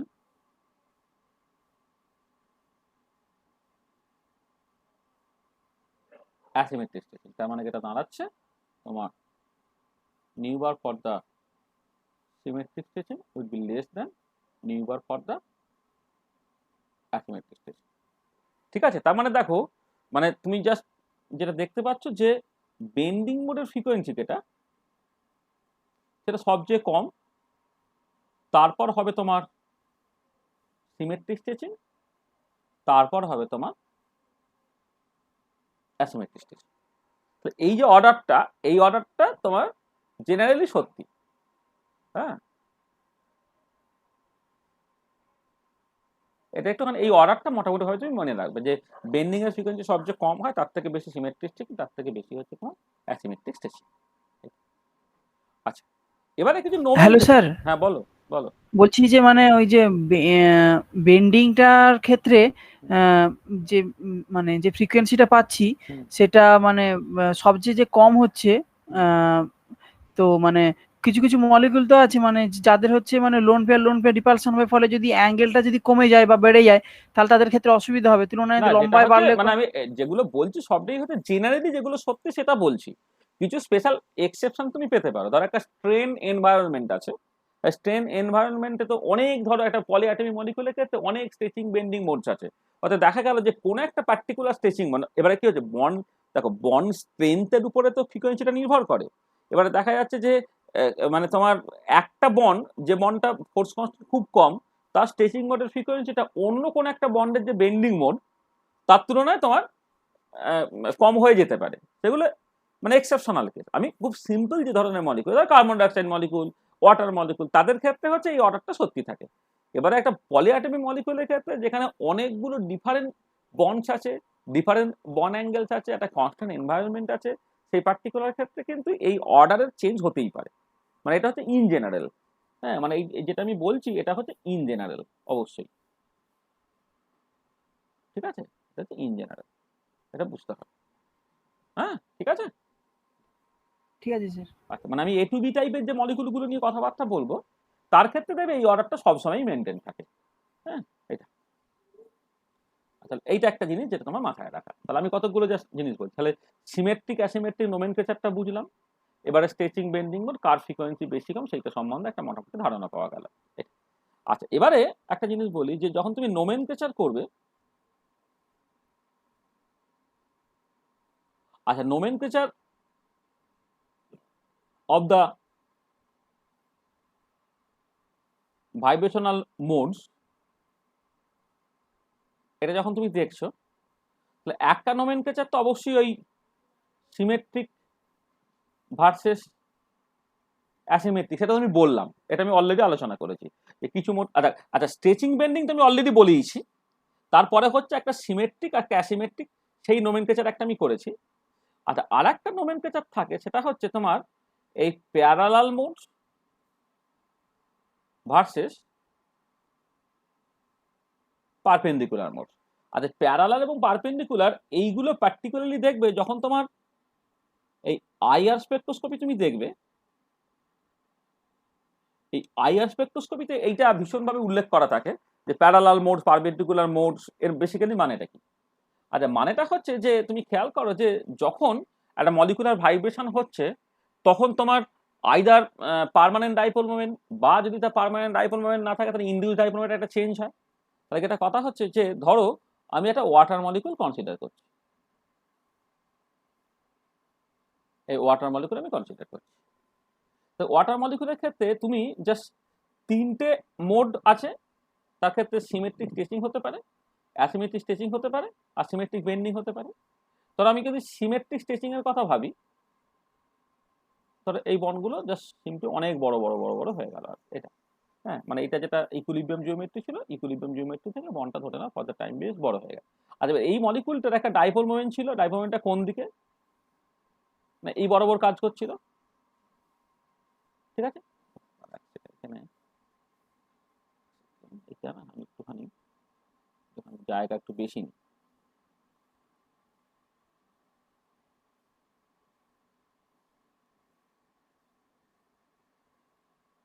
তাহলে এর ক্ষেত্রে আমি জাস্ট প্রথমে এই সিমেট্রিক স্ট্রেচিংটা দেখছি। সিমেট্রিক স্ট্রেচিংটা কি হচ্ছে, তাহলে এই বন্ডটা অনেকটা বড় হয়েছে, এই বন্ডটা অনেকটা বড় হয়েছে। ঠিক আছে, মানে এটার তুলনায় আর কি বোঝা যাচ্ছে কিনা জানি না। ঠিক আছে, এবারে এইখানে দেখো তোমার ডাইপোল মোমেন্টের একটা চেঞ্জ হয়েছে এইটা। আচ্ছা, এবারে সেকেন্ড যে সিচুয়েশনটা দেখো, যখন আমি অ্যাসিমেট্রিক স্ট্রেচিং করছি, এই বন্ডটা যখন ছোট হলো এই বন্ডটা বড় হচ্ছে, এবং খেয়াল করে দেখো এই পার্টিকুলার ক্ষেত্রে ডাইপোল মোমেন্টটা সেটা কিন্তু আর এই বরাবর থাকবে না, কারণ এইটা বন্ড স্ট্যান্ডার্ড বড় হয়ে গেছে বলে তুমি জাস্ট যদি কম্পেয়ার করো তাহলে এইটা এই বরাবর, এইটা এই বরাবর। যেটা কথা সেটা হচ্ছে এই যে এই যাচ্ছিল তার থেকে ডাইপোল মোমেন্টের ওরিয়েন্টেশনটা কিন্তু তোমার পাল্টে গেছে। আমি এক্সট্রিমলি তোমার এইভাবে দেখাচ্ছি, কিন্তু এটা এক্স্যাক্টলি এতটা হয়নি, কিন্তু যেটা কথা, যে লাইন বরাবর ছিল আগে, যেমন সিটু অ্যাক্সিস বরাবর ছিল, সিটু অ্যাক্সিস বরাবর কিন্তু আর থাকছে না। তুমি ধরো এইটা অনেকটা বড় হচ্ছে, এটা ছোট হচ্ছে, কম্পেয়ার করলে এরকম একটা করতে থাকবে। মানে যেটা কথা হচ্ছে যে এর থেকে কিন্তু উল্টো দিকে চলে গেল। মানে এটা তোমার যদি এক্স্যাক্টলি তুমি আঁকো তাহলে কি হবে, এই এরকম একটা ওরিয়েন্টেশন থাকবে, কিন্তু এটা হচ্ছে লাইন বরাবর থাকছে না, সেই জন্য আমি জাস্ট উল্টো দিকে তোমায় দেখাচ্ছি। আবার যখন তুমি সিমেট্রিক বেন্ডিংটা দেখছো, দেখো ধরো আমি বেন্ডিংটা দেখার জন্য আমি করলাম কি না, বন অ্যাঙ্গেলটা খুব ছোট হচ্ছে সেরকম একটা সিচুয়েশনে বললাম, পরিষ্কার এখান থেকে এই বন অ্যাঙ্গেলটা ছোট হচ্ছে, এক্ষেত্রে দেখো ডাইপোল মোমেন্টটা কিন্তু এই বরাবরই থাকছে। তাহলে এই যে মোডটায়, এই মোডটা হচ্ছে তোমার ডাইপোল মোমেন্ট। মানে আচ্ছা, প্রথমে এই মানে ইকুইলিব্রিয়াম জিওমেট্রিতে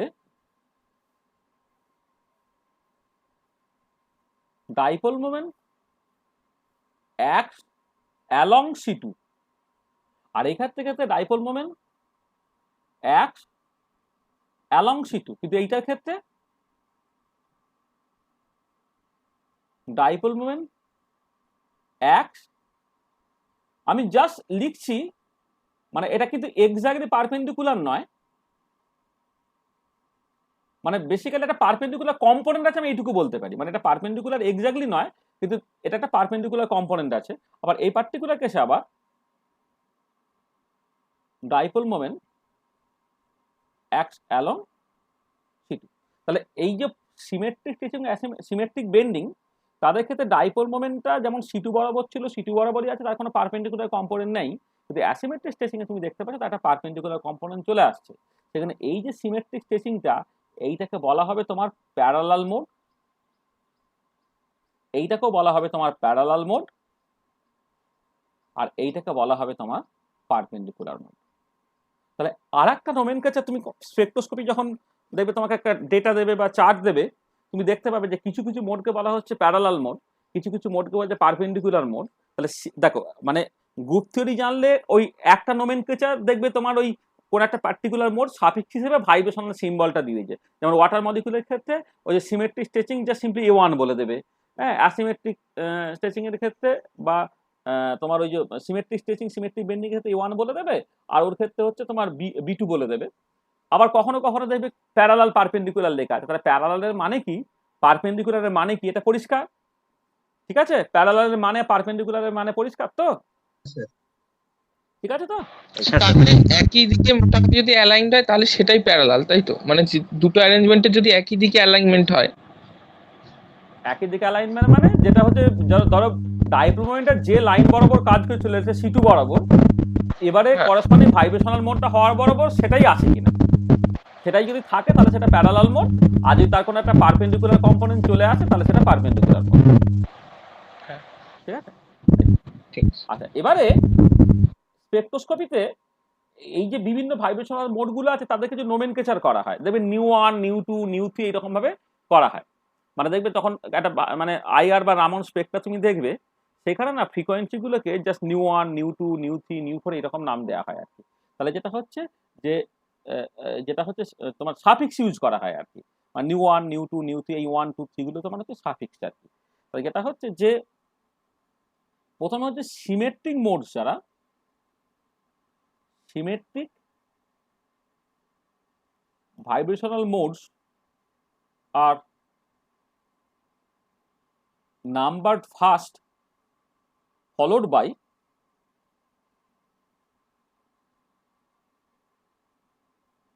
asymmetric vibrational mode। তাহলে প্রথমে হচ্ছে তোমার যেটা দেখবে যে সিমেট্রিক মোডগুলো তাদের নাম্বারিং গুলো আগে করতে হয়, তারপর হচ্ছে অ্যাসিমেট্রিক গুলো।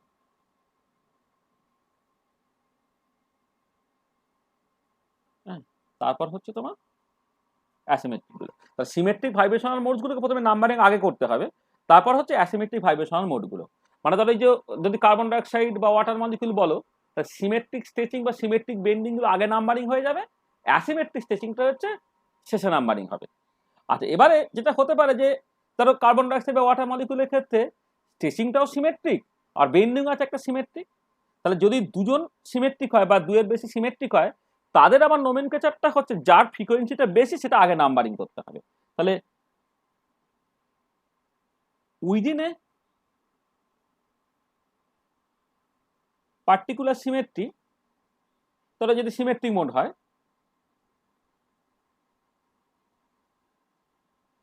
Numbering will be in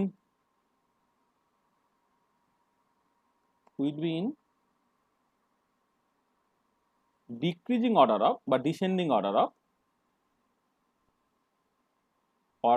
frequency. Numbering will be in descending order of frequency, মানে সব বড় থেকে ছোট আর কি, সবচেয়ে বেশি ফ্রিকোয়েন্সি যেটা সেটা আগে হবে, যেটা তোমার করসপন্ডিংলি ইয়ে হয়, মানে কি বলে, যার ফ্রিকোয়েন্সিটা হচ্ছে তোমার কম হবে সেটা পরে হবে। যেমন ধরো তুমি যখন এই নিউ বার সিমেট্রিক স্ট্রেচিং কনসিডার করছো, নিউ বার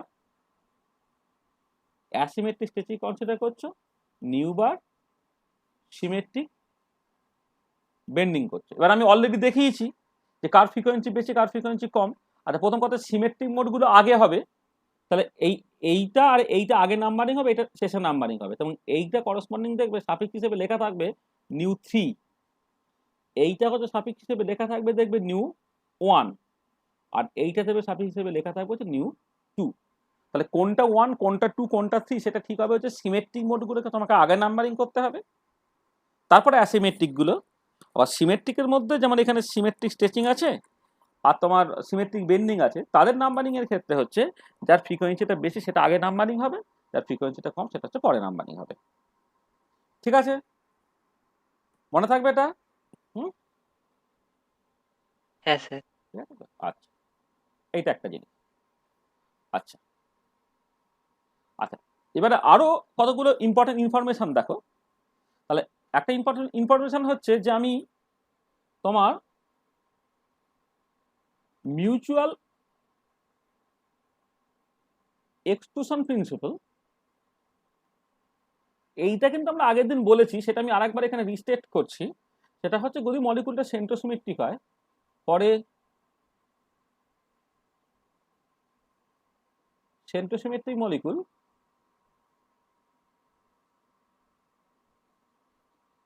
IR অ্যাক্টিভ মোডস আর Raman inactive and vice versa, will be আর লিখছি না, IR অ্যাক্টিভ মোডস আর Raman inactive,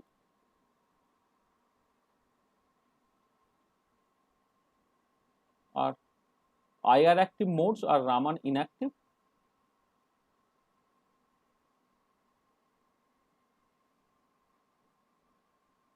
and vice versa. আচ্ছা, এর মানে হচ্ছে যে যদি তুমি দেখো যে কোন একটা পার্টিকুলার মলিকুল তার স্পেকট্রোস্কোপিতে মিউচুয়াল এক্সক্লুশনটা আছে, অর্থাৎ IR অ্যাক্টিভ গুলো রামানে ইনঅ্যাক্টিভ হচ্ছে, রামান অ্যাক্টিভ গুলো IR ইনঅ্যাক্টিভ হচ্ছে, তাহলে চোখ কান বুঝিয়ে তুমি বলে দিতে পারবে সেই মলিকুলটা হচ্ছে সেন্ট্রোসিমেট্রিক মলিকুল। তাহলে এটা হচ্ছে একদম নেসেসারি এন্ড সাফিসিয়েন্ট কন্ডিশন যে মিউচুয়াল এক্সক্লুশন প্রিন্সিপাল থাকা মানেই হচ্ছে মলিকুলটা কিন্তু সেন্ট্রোসিমেট্রিক হবে। তো সেন্ট্রোসিমেট্রিক হলে তার স্ট্রাকচার কেমন হবে তুমি জাস্ট মানে অন্ততপক্ষে A to B টাইপের মলিকুল যদি হয়, তাহলে একটাই ওরিয়েন্টেশন সম্ভব যেটা হচ্ছে তোমার সেন্ট্রোসিমেট্রিক। ঠিক আছে না, মানে একটাই ওরিয়েন্টেশন সম্ভব যেটা হচ্ছে সেন্ট্রোসিমেট্রিক, এটা মাথায় রাখবে। ঠিক আছে, তাহলে এইটা একটা important information.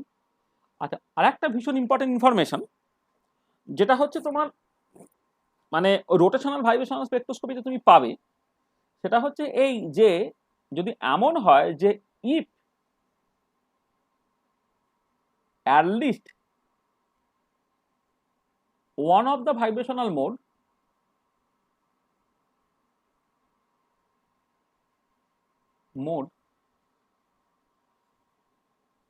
gives PR branch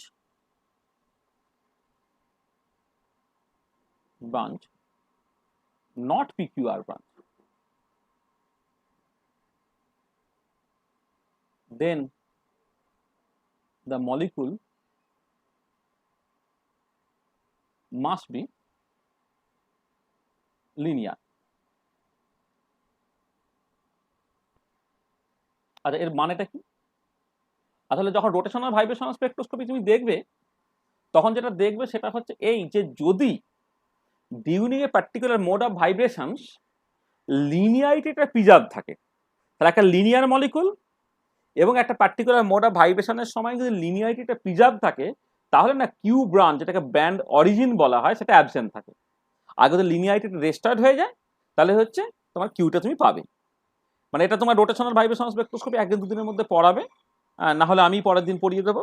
হ্যাঁ, সেখানে তুমি যেটা দেখতে পাবে সেটা হচ্ছে এই যে যদি মলিকুলটা লিনিয়ার হয় এবং during a particular mode of vibration লিনিয়ারিটিটা প্রিজার্ভ থাকে, তাহলে কিউ ব্রাঞ্চটা অ্যাবসেন্ট থাকে এবং সেই ভাইব্রেশনাল মোডগুলোকে বলা হয় পিআর। আর যদি মলিকুলটা নন লিনিয়ার হয় অথবা লিনিয়ার মলিকুল কোন একটা পার্টিকুলার মোড অফ ভাইব্রেশনের সঙ্গে যদি লিনিয়ারিটিটা ডিস্ট্রয়েড হয়ে যায়, তাহলে সেই ব্যান্ডগুলো হচ্ছে পিকিউআর হয়ে যায়। তো আমি কথা বলছি কার্বন ডাইঅক্সাইড মলিকুল, মলিকুলটা লিনিয়ার ঠিক আছে, কিন্তু বেন্ডিং মোড সেই পার্টিকুলার ক্ষেত্রে লিনিয়ারিটি ডিস্ট্রয়েড হয়ে গেছে, তখন ব্যান্ডটা কিন্তু পিকিউআর হয়ে যাবে। কিন্তু সিমেট্রিক স্ট্রেচিং বা অ্যাসিমেট্রিক স্ট্রেচিং তো লিনিয়ারিটিটা প্রিজার্ভ থাকছে, সেই ব্যান্ডগুলো যদি পিআর হবে। কিন্তু ওয়াটার মলিকুল যদি কনসিডার করি, মলিকুলটা যেহেতু তোমার নন লিনিয়ার, তার কিন্তু সমস্ত ভাইব্রেশনাল মোডগুলি পিকিউআর হবে। সেই জন্য আমি বলেছি যে at least one of the vibrational mode যদি পিআর হয়, তাহলে মলিকুলটা অবশ্যই লিনিয়ার হবে। ঠিক আছে, this is a very very important observation. সেটা রোটেশনাল ভাইব্রেশন স্পেকট্রোস্কোপিতে আসে আর কি। তাহলে একটা মলিকুল লিনিয়ার বা নন লিনিয়ার সেটা বলার রাস্তাটা হচ্ছে তোমাকে দেখতে হবে যে অন্ততপক্ষে একটা ভাইব্রেশনাল মোড সেটা পিআর কিনা, ইনস্টেড অফ পিকিউআর। ঠিক আছে, বোঝা গেল এই পয়েন্টটা? হ্যাঁ, তাহলে এটা রোটেশনাল ভাইব্রেশন স্পেকট্রোতে আরো ক্লিয়ার হবে। যেটা আমি ইনফরমেশন হিসেবে বললাম স্ট্রাকচার ডিটারমিনেশনের জন্য, যে যদি কোন একটা পার্টিকুলার মলিকুল, আমি জাস্ট মানে একটা ইনফরমেশন হিসেবে বলছি, if A molecule is linear and during a particular mode of vibration linearity is preserved, then this vibrational band, IR band আর কি,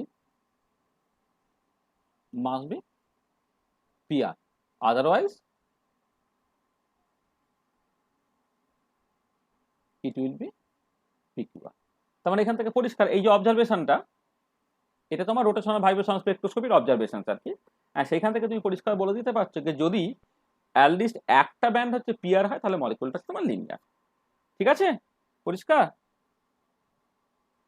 কারণ পরে দেখবে তুমি যে এ টু বি টাইপের মলিকুল বলছো, মলিকুলটা সেন্ট্রোসিমেট্রিক যদি না হয়, নেক্সট তোমার কোশ্চেন আসবে মলিকুলটা লিনিয়ার না লিনিয়ার নয়। তখন লিনিয়ার না লিনিয়ার নয় এটা বুঝতে হবে কিন্তু তোমার সেকেন্ড পয়েন্ট দিয়ে। ঠিক আছে তো? বোঝা গেল না? কি রে, তোর আওয়াজ নেই কেন? আচ্ছা, আর একটা অ্যাডিশনাল ইনফরমেশন তোমাকে দিয়ে রাখি। অ্যাডিশনাল ইনফরমেশনটা হচ্ছে এই যে যে এ বন্ধ করো, মাইক্রোফোন অফ করো। শুভ্র মনে হয়, কি বাজে আওয়াজ হয় শুভ্র ফোন থেকে। আচ্ছা, যেটা বলছি দেখো, যে তোমার রামনে আর একটা অ্যাডিশনাল ইনফরমেশন আছে, সেটা অ্যাকচুয়ালি তোমাকে হেল্প করবে যে ওই যে সিমেট্রিক স্ট্রেচিং না অ্যাসিমেট্রিক স্ট্রেচিং, হ্যাঁ মানে সিমেট্রিক মোড না অ্যাসিমেট্রিক মোড সেটা বোঝার জন্য।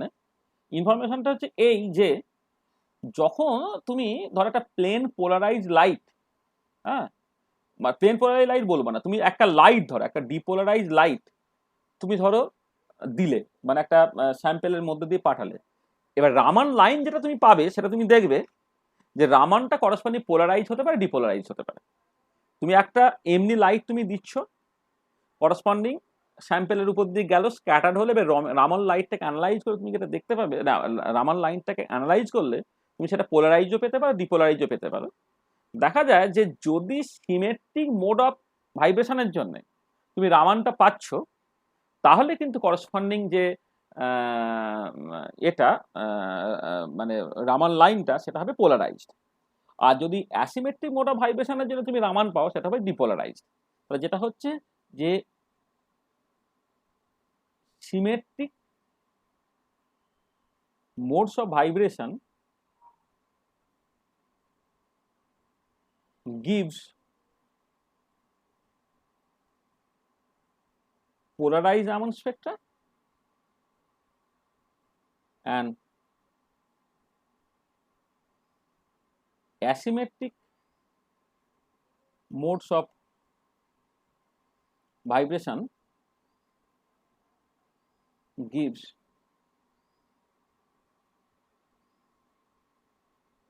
depolarized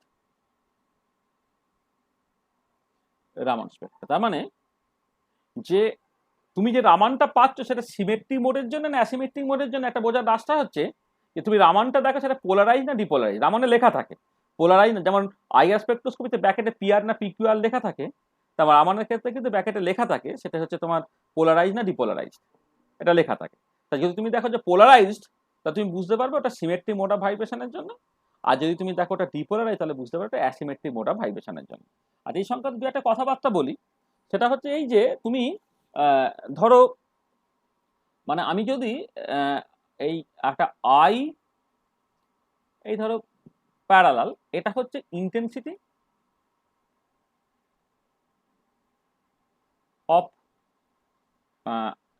অফ কি বলবো মানে স্ক্যাটার লাইট, এখানে scatter light having parallel electric field, having parallel electric field vector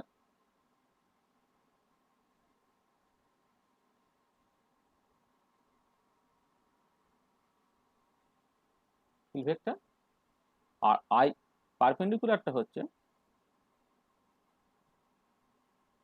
intensity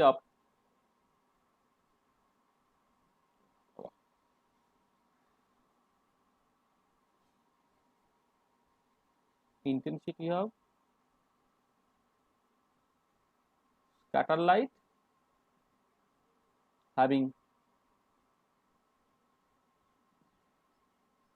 perpendicular electric field vector। মানে আমি আসলে এটা বলছি, আগে তোমরা প্লেন পোলারাইজ লাইট জানো তো, তাই তো?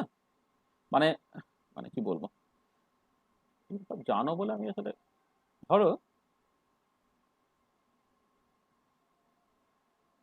এটা হচ্ছে একটা আনপোলারাইজড বা ডিপোলারাইজও বলতে পারো, একটা আনপোলারাইজড লাইট বা ডিপোলারাইজড লাইট, মানে ডি আর আনপোলারাইজড লাইট আছে, ঠিক আছে তো?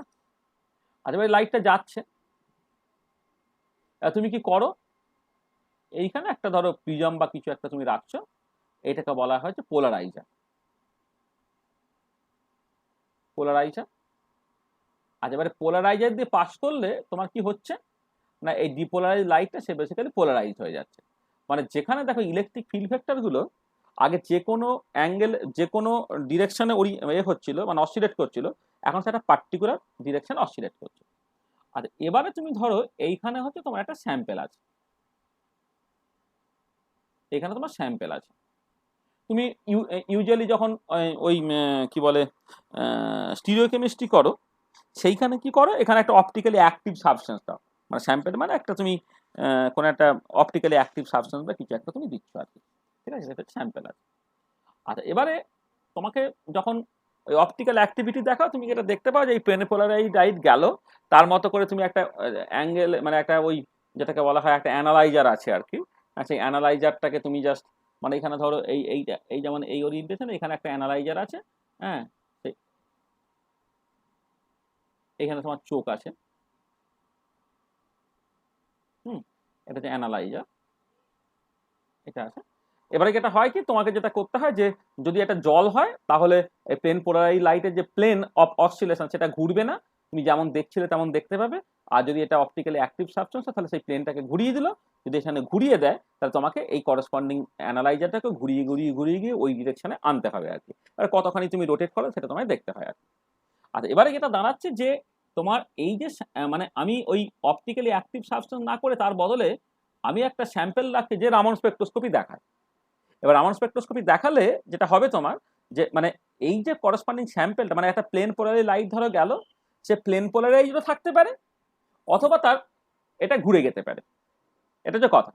অথবা তুমি উল্টো দিকে বলতে পারো তুমি কোনো পোলারাইজার ইউজ করছো না, একটা ডিপোলারাইজ লাইট দিচ্ছ, একটা স্যাম্পেল আছে, ওই ডিপোলারাইজও থাকতে পারে, অথবা সে প্লেন পোলারাইজ হয়ে যেতে পারে।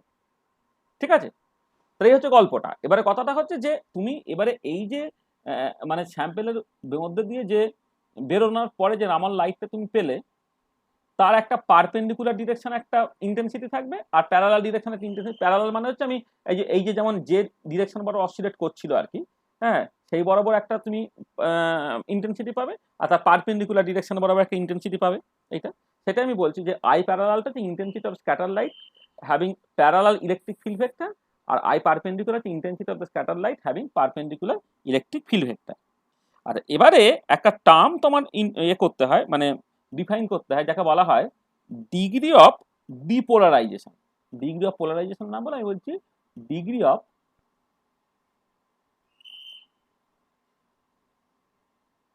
ডিপোলারাইজেশন নামে একটা টার্ম আছে, সেটাকে রো দিয়ে এক্সপ্রেস করা হচ্ছে। সেটা হচ্ছে তোমার intensity of the perpendicular direction intensity divided by parallel direction intensity.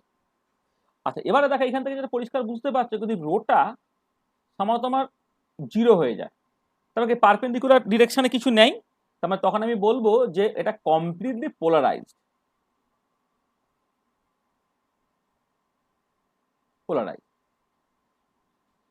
আচ্ছা, যদি রোটা 1 হয়ে যায়, তার মানে কি পারপেন্ডিকুলার এবং প্যারালাল ডিরেকশনে সমান আছে, সমান মানে সেটা কমপ্লিটলি ডিপোলারাইজড।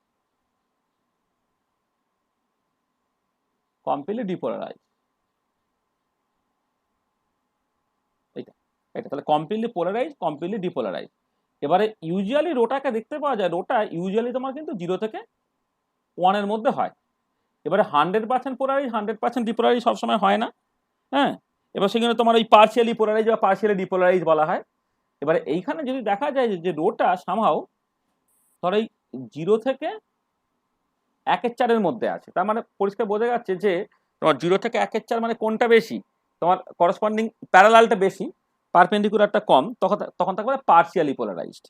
ঠিক আছে, মানে এর মধ্যে যদি থাকে তখন তাকে তুমি বলতে পারো পার্শিয়ালি পোলারাইজড।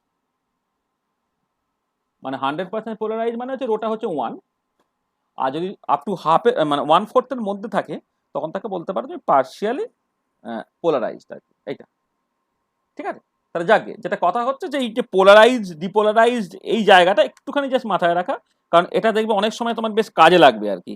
মানে আমি যখন কোন একটা A to B type molecule তাদের স্ট্রাকচার ডিটারমাইন করব, এই স্ট্রাকচার ডিটারমাইন করার সময় কিন্তু দেখবে এই ইনফরমেশনটা তোমার অনেক ক্ষেত্রে ভীষণ কাজে লাগছে। যে তুমি যদি কোনো একটা মানে ইনফরমেশনটা কাজে লাগবে কখন না, বেসিক্যালি যখন তুমি কোন করসপন্ডিং ভাইব্রেশনাল মোডটা কোন লাইনটাকে দিচ্ছে এটা যদি তোমাকে ঠিক করতে হয়, তখন কিন্তু দেখবে এটা তোমার ভীষণ ভীষণ ইম্পর্টেন্ট রোল প্লে করবে আর কি। ঠিক আছে, তাহলে এই যে মানে এই পাতায় যে পরপর করে 3টে ইনফরমেশন লেখা আছে, একটা হচ্ছে মিউচুয়াল এক্সক্লুশন প্রিন্সিপাল, তাহলে ওইটাকে তুমি প্রথমে ভাববে। মানে মিউচুয়াল এক্সক্লুশন মানে A to B টাইপ মলিকুলের যখন স্ট্রাকচার ডিটারমাইন করবো, এই মিউচুয়াল এক্সক্লুশন প্রিন্সিপালটা স্যাটিসফাইড হচ্ছে কি হচ্ছে না সেটা তুমি আগে দেখবে। যদি দেখো মিউচুয়াল এক্সক্লুশন প্রিন্সিপালটা স্যাটিসফাইড হচ্ছে, তাহলে চোখ কান বুঝিয়ে তুমি বলে দিতে পারছো মলিকুলটা সেন্ট্রোসিমেট্রিক, এবং সেন্ট্রোসিমেট্রিক মলিকুল একটাই স্ট্রাকচার তোমার পসিবল। আচ্ছা, এবারে যদি তুমি দেখো যে মিউচুয়াল এক্সক্লুশন প্রিন্সিপালটা স্যাটিসফাইড হচ্ছে না, ইন দ্যাট কেস তখন তুমি চলে আসবে পরেরটা, যে আইআর ব্যান্ডে তুমি দেখো যে যে করসপন্ডিং মোডগুলো সেগুলো তারা কোনটা পিআর কোনটা পিকিউআর, এটা তুমি নেক্সট দেখো। ঠিক আছে, যে তোমার যদি দেখো যে অন্ততপক্ষে একটা ভাইব্রেশনাল মোড পাচ্ছ যেটা পিআর, তাহলে তুমি বলে দিতে মলিকুলটা লিনিয়ার, তাহলে সেন্ট্রোসিমেট্রিক নয় কিন্তু লিনিয়ার, তাহলে একটাই করসপন্ডিং স্ট্রাকচার সম্ভব। মানে আমি ধরো যদি সেন্ট্রোসিমেট্রিক হয় তাহলে A to B টাইপের মলিকুল আমি কনসিডার করছিলাম, তো A to B টাইপের মলিকুল সেন্ট্রোসিমেট্রিক মলিকুল যদি হয় তাহলে তার স্ট্রাকচারটা এইটা হতে বাধ্য। ঠিক আছে, মানে একটাই। এবারে মলিকুলটা সেন্ট্রোসিমেট্রিক নয়, তাহলে আমার দুটো পসিবিলিটি থাকতে পারে। দুটো পসিবিলিটি, একটা হচ্ছে মলিকুলটা লিনিয়ার না লিনিয়ার নয়। তো দেখা গেল মলিকুলটা সেন্ট্রোসিমেট্রিক নয় কিন্তু মলিকুলটা লিনিয়ার, তো তার স্ট্রাকচারটা কেমন হবে, তার একটা A B টাইপের হবে। মানে সেন্ট্রোসিমেট্রিক নয় কিন্তু লিনিয়ার যদি হয়, তাহলে তার স্ট্রাকচারটা কেমন হবে, A B টাইপের হবে। আর যদি দেখো দুটোর একটাও ফলো করছে না, তাহলে অবশ্যই সেটা হচ্ছে তোমার ওই ওয়াটার মলিকুল বা H2S বা SO2 সেই টাইপের দেখতে হয়ে যাবে। তাহলে এবার আমি ফিরে আসছি actually, মানে এবারে আমি স্ট্রাকচার মানে যা বলেছি তার উপরে বেশ করে আমি স্ট্রাকচার ডিটারমিনেশন এবার আশা করছি করতে পারবো। এবার আমি ফিরে আসছি স্ট্রাকচার ডিটারমিনেশন।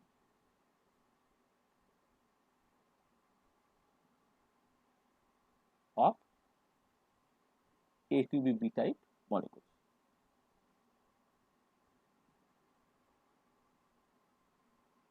ঠিক আছে, তাহলে দেখো যা ইনফরমেশন গুলো বলেছে সেই ইনফরমেশন গুলো এখন তোমার কাছে পরিষ্কার তো নাকি? মানে ইনফরমেশন আমি হ্যাঁ স্যার। হ্যাঁ মানে ওই যা যা ইনফরমেশন গুলো দিয়েছি সেইগুলো মাথায় রাখবে, মাথায় রাখলে বাকি পার্টগুলো দেখবে তোমার বুঝতে খুব একটা অসুবিধা হবে না। ধরো আমি প্রথমেই জাস্ট তোমাকে একটা জিনিস বলি যে A2B টাইপের মলিকুল যখন আমি বললাম তার কতগুলো পসিবল স্ট্রাকচার হতে পারে। একটা হচ্ছে A B এই টাইপের স্ট্রাকচার, তাহলে এটা হচ্ছে তোমার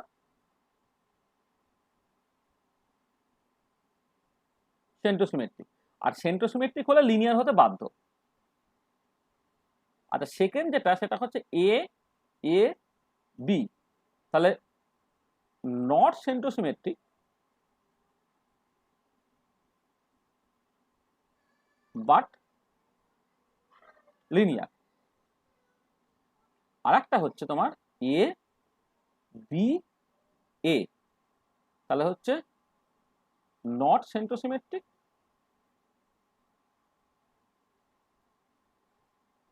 নট লিনিয়ার বা নন লিনিয়ার। আর তা দেখো অ্যাসাইক্লিক যদি তুমি কনসিডার করো এই তিনটেই পসিবিলিটি, হ্যাঁ A B A A B R A B মানে এরকম আর কি, মানে একটা হচ্ছে সেন্ট্রোসিমেট্রিক আর সেন্ট্রোসিমেট্রিক না সেটা লিনিয়ার হতে পারে নন লিনিয়ার হতে পারে।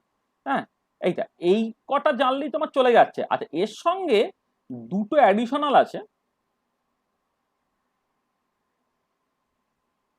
যেগুলো ইউজুয়ালি তুমি দেখতে পাও না। কি কি সেটা? একটা হচ্ছে যে এ এ বি এটা একটা স্ট্রাকচার, দেখো মানে আমি এইটার সঙ্গে এটা কিন্তু তফাৎ আছে। এটা এইটা একটা স্ট্রাকচার, মানে আমি এইটা হচ্ছে তোমার 1 নম্বর স্ট্রাকচার, এটা 2 নম্বর স্ট্রাকচার, এটা 3 নম্বর স্ট্রাকচার, এই তিনটের মধ্যেই তুমি ঘোরাফেরা করবে। এবারে হাইপোথেটিক্যাল আরো দুটো স্ট্রাকচার সম্ভব, একটা এইটা আর একটা হচ্ছে তোমার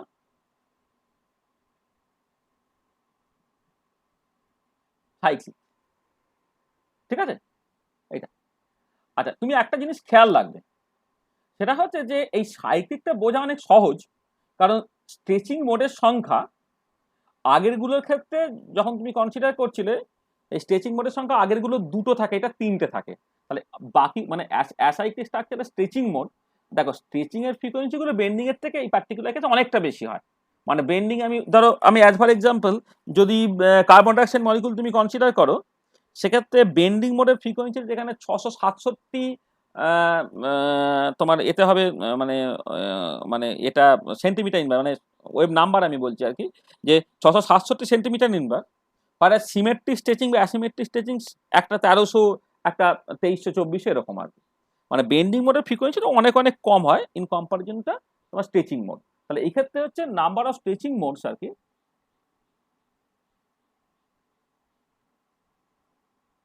স্ট্রেচিং মোডস এখানে হচ্ছে তোমার 3টে। হ্যাঁ আর বাকিগুলোর ক্ষেত্রে নাম্বার অফ স্ট্রেচিং মোড হচ্ছে 2টো। তাহলে এইখান থেকে তুমি জাস্ট বুঝে যেতে পারবে কোনটা সাইক্লিক কোনটা অ্যাসাইক্লিক। তাহলে সাইক্লিকটা বুঝতে তোমার কোনো অসুবিধে নেই, তফাৎটা হচ্ছে বাকি 4টে সাইক্লিকের ক্ষেত্রে। ঠিক আছে সরি বাকি 4টে অ্যাসাইক্লিকের ক্ষেত্রে।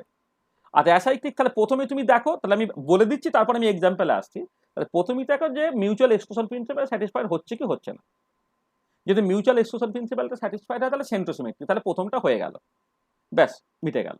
এবারে তুমি দেখবে যে না মিউচুয়াল এক্সক্লুশন প্রিন্সিপাল স্যাটিসফাইড হচ্ছে না, তখন বাকি 3টে অপশন। এবারে তুমি দেখো যে আইআর ব্যান্ড একটা পিআরএলিস আছে কিনা, যদি থাকে তাহলে মলিকুলটা লিনিয়ার, তখন 2 নম্বর স্ট্রাকচারটা অটোমেটিক হয়ে গেল। তাহলে মলিকুলটা সেন্ট্রোসিমেট্রিক নয় কিন্তু লিনিয়ার, তার 2 নম্বর স্ট্রাকচার হয়ে গেল। আর যদি মলিকুলটা সেন্ট্রোসিমেট্রিকও নয় লিনিয়ারও নয় তাহলে 3 নম্বর স্ট্রাকচার। এইটুকু বললেই চলবে।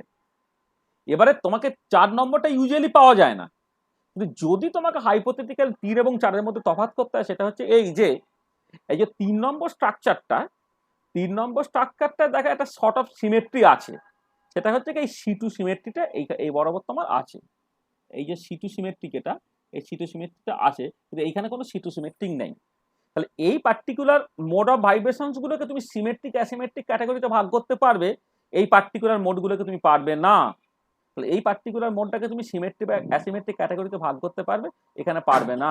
অর্থাৎ যদি তুমি দেখো যে রামানে পোলারাইজড এবং ডিপোলারাইজড এই ভাগগুলো আছে, মানে পোলারাইজড এবং ডিপোলারাইজড এই ভাগটা করা আছে, তাহলে তুমি বুঝতে পারবে এই স্ট্রাকচারটা সত্যি।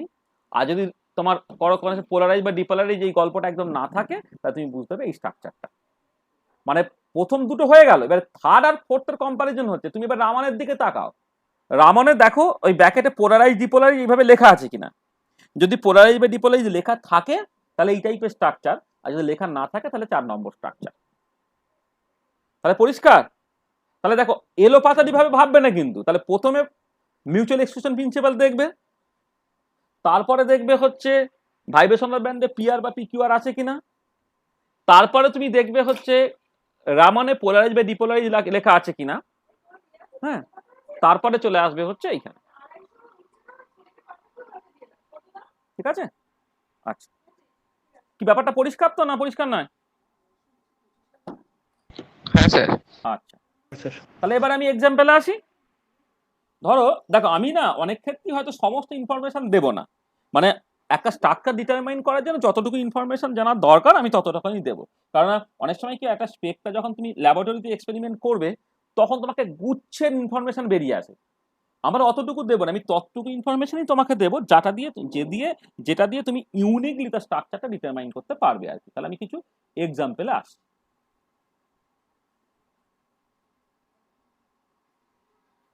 আচ্ছা, প্রথমে ওয়েভ নাম্বার। আচ্ছা, আমি প্রথমে কিন্তু এ টু বি টাইপের মলিকুলের মধ্যেই ভাবছি, হ্যাঁ, তুমি ওই এলোপাতাড়ি খুঁজে বেড়াবে না, আমি সব এ টু বি টাইপের মলিকুলই বলছি। আর শেষে একটা আর একটু বড় মলিকুল দেবো, সেগুলো পরে দেখা যাবে। তাহলে নেক্সট হচ্ছে আইআর, আইআর অ্যাক্টিভিটি, তারপর হচ্ছে রামান অ্যাক্টিভিটি।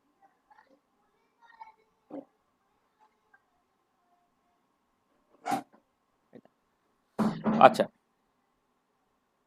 ফ্রিকোয়েন্সি একটা 1330, একটা 2349, আর একটা 667.3।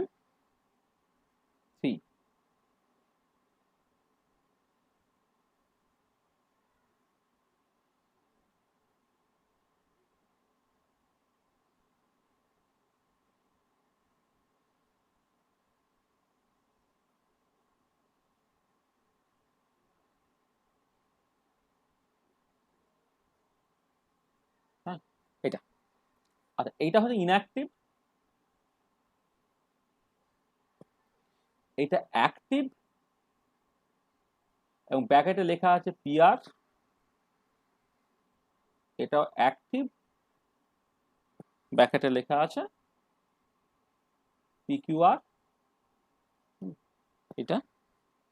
আচ্ছা, এটা লেখা আছে অ্যাক্টিভ, আর কিছু লেখা নেই, লেখা থাকলেও কিছু অসুবিধা ছিল না, মানে লেখার দরকার নাই বলে লিখিনি। এটা ইনঅ্যাক্টিভ, এটা হচ্ছে ইনঅ্যাক্টিভ।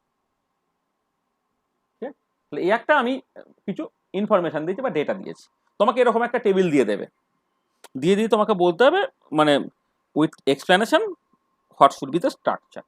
এবং এমএসসি হলে তার সাথে তোমাকে এই যে করসপন্ডিং যে মোডগুলো, সেই মোডগুলো তোমাকে লেভেলও করতে দিতে পারে, বা কোন মোডটা কি রিপ্রেজেন্ট করছে সেটা তোমাকে দিতে পারে। তাহলে এবার তুমি বলো যে এর স্ট্রাকচারটা কেমন হবে। সেন্টোসিমেট্রিক, মলিকুলটা সেন্টোস। কারণ স্যার আইআর একটা অ্যাক্টিভ হচ্ছে, একটা ইনঅ্যাক্টিভ রমনে হয়। তাহলে তুমি খেয়াল করে দেখো যে আইআর যেটা ইনঅ্যাক্টিভ, রামানে সেটা অ্যাক্টিভ, আর আইআর যেটা অ্যাক্টিভ সেটা রামানে ইনঅ্যাক্টিভ। তার মানে যেটা দাঁড়াচ্ছে যে mutual exclusion principle is satisfied, mutual exclusion প্রিন্সিপালটা স্যাটিসফাইড। তার মানে কি মলিকুলটা সেন্টোসিমেট্রিক, মলিকুলটা সেন্টোসিমেট্রিক, তার মানে কি, তার মানে স্ট্রাকচারটা কেমন, এ বি এটাই তো স্ট্রাকচার, বা স্ট্রাকচার বোঝা হয়ে গেল এটা। আচ্ছা, এবারে আমি আরো কিছু, মানে এইটুকুই তোমার লাগলো, এবারে আমি আরো দু একটা অ্যাডিশনাল ইনফরমেশন তোমার জানতে চাইছি আর কি। তাহলে বলো তো এই যে তিনটে মোড আছে, এই তিনটে মোড, আর একটা জিনিস বলি যে যখনই এই টাইপের স্ট্রাকচার হয়ে গেল, তখন তার তো মানে পরিষ্কার 4টে ভাইব্রেশনাল ডিগ্রিতে ফ্রিডম হবে। মানে লিনিয়ার যদি হয়, মানে একটা এ টু বি টাইপের মলিকুল যদি লিনিয়ার হয়, তাতে 4টে ভাইব্রেশনাল ডিগ্রিতে ফ্রিডম থাকে। তো তাহলে এতে 4টে ভাইব্রেশনাল ডিগ্রিতে ফ্রিডম থাকবে, তাহলে 4 ভাইব্রেশনাল ডিগ্রিতে ফ্রিডম, তাই তো? একটা হচ্ছে তোমার সিমেট্রিক স্ট্রেচিং, একটা হচ্ছে অ্যাসিমেট্রিক স্ট্রেচিং, আর হচ্ছে কি তোমার সিমেট্রিক বেন্ডিং, যেটা ডিজেনারেট হবে। মানে এর মধ্যে দুটো আছে, তাই তো? ওই জন্য তুমি 3টে পেয়েছো, মানে এটা ডিজেনারেট বলে তুমি 3টে লাইন পেয়েছো। যদি এই সিমেট্রিক বেন্ডিং তাদের ফ্রিকোয়েন্সিগুলো আলাদা আলাদা হতো, তাহলে তুমি হয়তো 4টে পেতে। তাহলে এবার আমায় বলো যে এই 3টের মধ্যে কোনটা সিমেট্রিক স্ট্রেচিং, কোনটা অ্যাসিমেট্রিক স্ট্রেচিং, কোনটা সিমেট্রিক বেন্ডিং, বলো। স্যার 667টা তো বেন্ডিং মনে হচ্ছে। অবশ্যই। তার আর কি স্যার করে বললে? 1330টা, স্যার ওটা তো সব থেকে কম এনার্জি, তো তাহলে স্যার হ্যাঁ এই হ্যাঁ, নিউ বার, একদম। তার মানে তাহলে দেখো, সেখান প্রথম থেকে নিউ কথা করতে হচ্ছে পারি। যে সবচেয়ে কম ফ্রিকোয়েন্সি এটা, সেখান থেকে বলতে পারছো তুমি এটা হচ্ছে বেন্ডিং। আর কি, মলিকুলটা লিনিয়ার মলিকুল, একটা খেয়াল করো, মলিকুলটা লিনিয়ার মলিকুল, কিন্তু এই যে দুটো আইআর অ্যাক্টিভ ব্যান্ড পেয়েছো, তার পরেরটা পিকিউআর। তাহলে আমি কি বলেছিলাম যে মলিকুল যদি লিনিয়ার হয় এবং লিনিয়ারিটি একটা পার্টিকুলার মোড অফ ভাইব্রেশনের সময় যদি লিনিয়ারিটিটা প্রিজার্ভ থাকে, তাহলে সেটা পিআর হবে। আর লিনিয়ারিটিটা ডিস্ট্রয় থাকে, সেটা পিকিউআর হবে। তার মানে এই যে করেসপন্ডিং, মানে মলিকুলটা লিনিয়ার কিন্তু একটা মোড তুমি পিকিউআর পেয়েছো, তার মানে অবশ্যই কিন্তু সেটা বেন্ডিং, স্ট্রেচিং হলে হতে পারে না। পরিষ্কার? একটা তো ফ্রিকোয়েন্সি দিয়ে বলছো, আর একটা কি দিয়ে বলছো হ্যাঁ স্যার, না, তুমি আইআরে তুমি একটা পিকিউ। পিকিউআর পাচ্ছ, তার মানে অবশ্যই এটা বেন্ডিং। ঠিক আছে, বোঝা গেছে পরিষ্কার এটা সবাই? হ্যাঁ স্যার। আচ্ছা, এবারে বলো বাকি দুটো, প্রথম আর সেকেন্ডটা। দ্বিতীয়টা হচ্ছে অ্যাসিমেট্রিক স্ট্রেচিং। তাহলে এটা হচ্ছে এই সিমেট্রিক স্ট্রেচিং, আর এটা হচ্ছে 2449 অ্যাসিমেট্রিক স্ট্রেচিং। এটা হচ্ছে অ্যাসিমেট্রিক স্ট্রেচিং। এবং খেয়াল করে দেখো, এই যে আমার প্রথম কথা হচ্ছে আমি এই ফ্রিকোয়েন্সি দিয়ে বলে দিচ্ছি, আর সেকেন্ডলি খেয়াল করে দেখো যে এই যে asymmetric stretching mode of vibration যেটা আইআর অ্যাক্টিভ, সেটা কিন্তু পিআর দিয়েছে। হ্যাঁ, কারণ অ্যাসিমেট্রিক স্ট্রেচিং হলেও তো লিনিয়ারিটিটা প্রিজার্ভ থাকে, সেখানে পিআর দিয়েছে। ঠিক আছে, তাহলে কোনটা কি তুমি বুঝে যেতে পারলে এটা? আচ্ছা, তারপরে তুমি বলো তো এই যে নিউ 1, নিউ 2, নিউ 3, এইভাবে যে আমি মানে ক্লাসিফিকেশন গুলো করেছিলাম, মানে নাম্বারিং আর কি, নাম্বারিং এ কোন নাম্বারিংটা কোথায় করব, এইটাকে কি লিখবো, নিউ 1 না নিউ 2 না নিউ 3? স্যার প্রথমটা নিউ 1, তারপরে 3 নম্বরটা হচ্ছে নিউ 2, আর মাঝেরটা হচ্ছে নিউ 3। ঠিক আছে, বোঝা গেল কিভাবে নমেনক্লেচারটা হলো। মানে সিমেট্রিক গুলো তোমাকে আগে নাম্বারিং করতে হবে, তাহলে সিমেট্রিক স্ট্রেচিং, সিমেট্রিক বেন্ডিং আগে নাম্বারিং হবে, তারপরে অ্যাসিমেট্রিক স্ট্রেচিং। এবার এই সিমেট্রিক স্ট্রেচিং, সিমেট্রিক বেন্ডিং এর মধ্যে আবার যার ফ্রিকোয়েন্সি বেশি সেটাকে আগে নাম্বারিং করতে হবে। ঠিক আছে, তো হ্যাঁ একটা স্যার। যা যা ইনফরমেশন তুমি পেয়ে গেলে। আসলে এই যে ডেটাটা দেয়া হয়েছিল না, সেই ডেটাটা হচ্ছে তোমার বেসিক্যালি কার্বন ডাইঅক্সাইডের ডেটা দেয়া হয়েছিল। ঠিক আছে, বোঝা গেল এটা? হ্যাঁ স্যার। হুম, আচ্ছা, নেক্সট তাহলে আমি আসছি আর একটা এক্সাম্পল।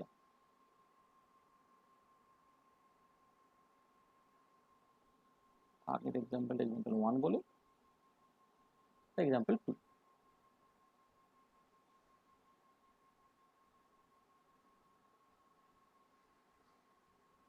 ধরো wave number in the unit of centimeter inverse, infrared activity,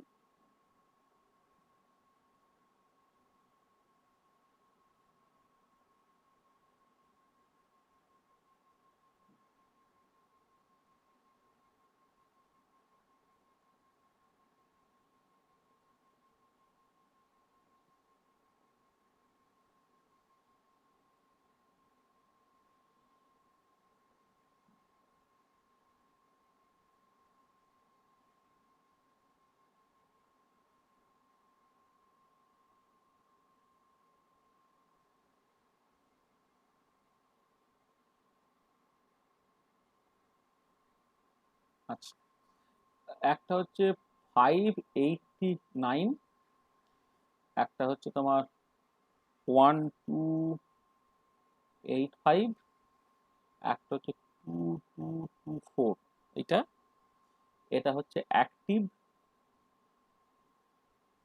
PQR, এটা অ্যাক্টিভ PR, এটা অ্যাক্টিভ PR, এটা ইনঅ্যাক্টিভ, এটা অ্যাক্টিভ, তার সাথে লেখা আছে পোলারাইজড, এটা অ্যাক্টিভ, তার লেখা আছে তোমার ডিপোলারাইজড। এটা তোমার ইনফরমেশন, ঠিক আছে? তাহলে এই ইনফরমেশনের উপরে বেশ করে তোমাকে তার স্ট্রাকচার বলতে হবে। বলো স্ট্রাকচার কি হবে?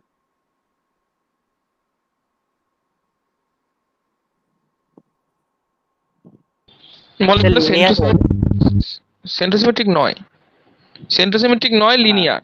দেখো তোমার অন্ততপক্ষে তুমি একটা মোড দেখতে পেয়েছো, যেটা এখানেও অ্যাক্টিভ এখানেও অ্যাক্টিভ, এখানে দুটো মোডই আছে, মানে অন্তত একটা মোড যদি তুমি দেখো যেখানে দুটোতেই অ্যাক্টিভ, তাহলে অবশ্যই মলিকুলটা সেন্ট্রোসিমেট্রিক নয়। তাহলে দ্য মলিকুল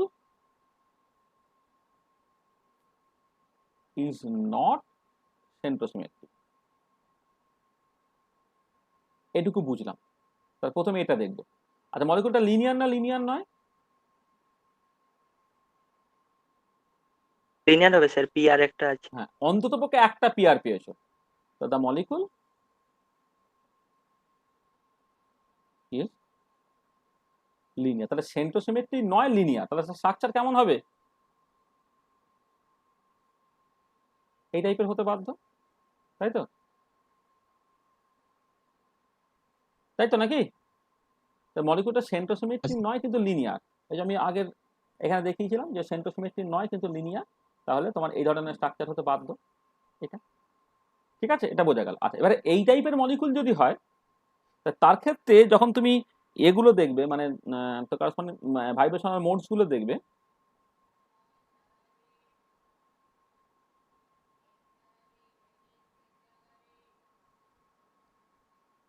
হ্যাঁ, ভাইব্রেশনাল মোডের কটা হবে? কটা ভাইব্রেশনাল মোড?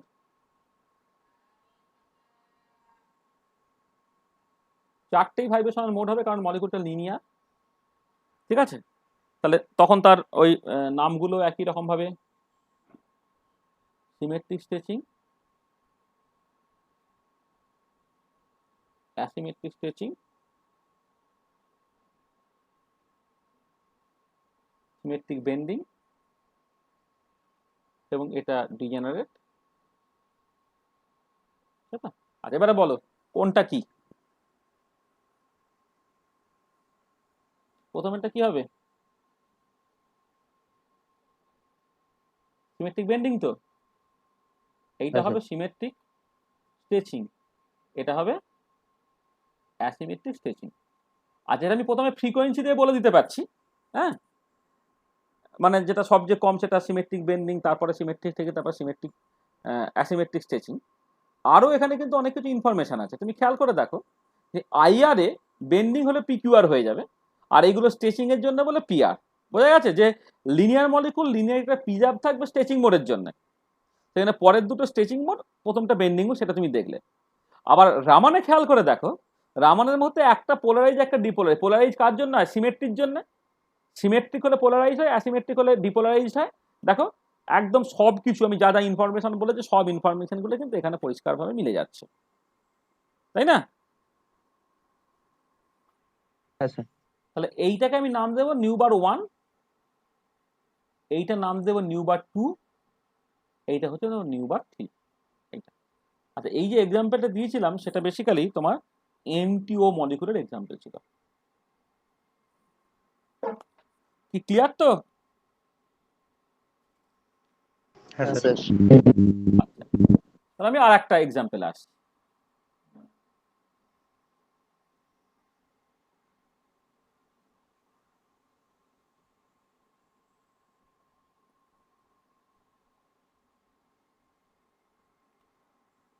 ধরো তোমার wave number in centimetre inverse, তারপরে তোমার আইআর অ্যাক্টিভিটি,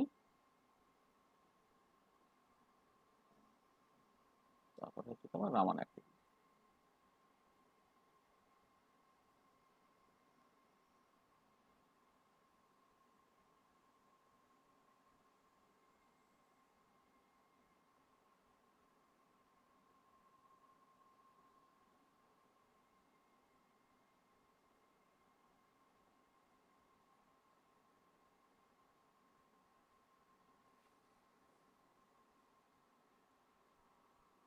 পাঁচশো 19,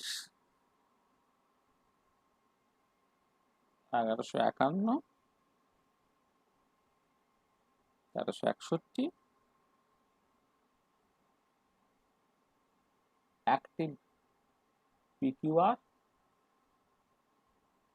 active PQR, active PQR,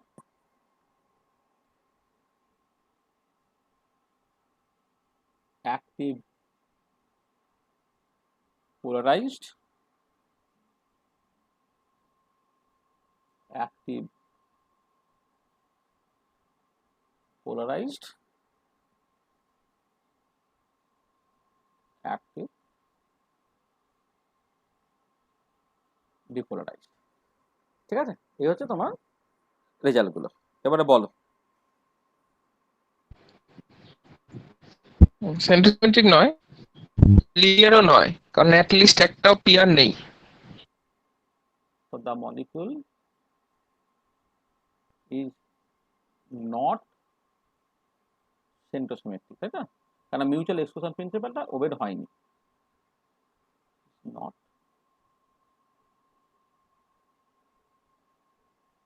centrosymmetric, the molecule is not centrosymmetric, এটা প্রথম ইনফরমেশন। and then মলিকুলটা লিনিয়ার না লিনিয়ার নয়? লিনিয়ার না।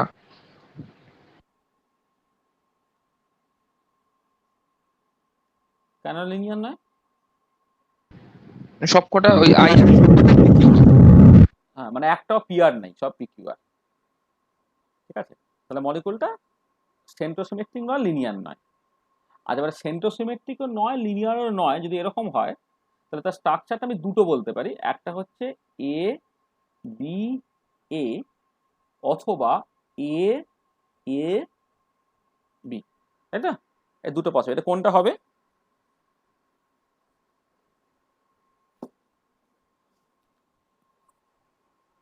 স্যার প্রথমে যেটা আছে বি এ, এটা মানে এইটা এ বি, এটা এইটা এ বি এ, হ্যাঁ স্যার, এইটা হ্যাঁ।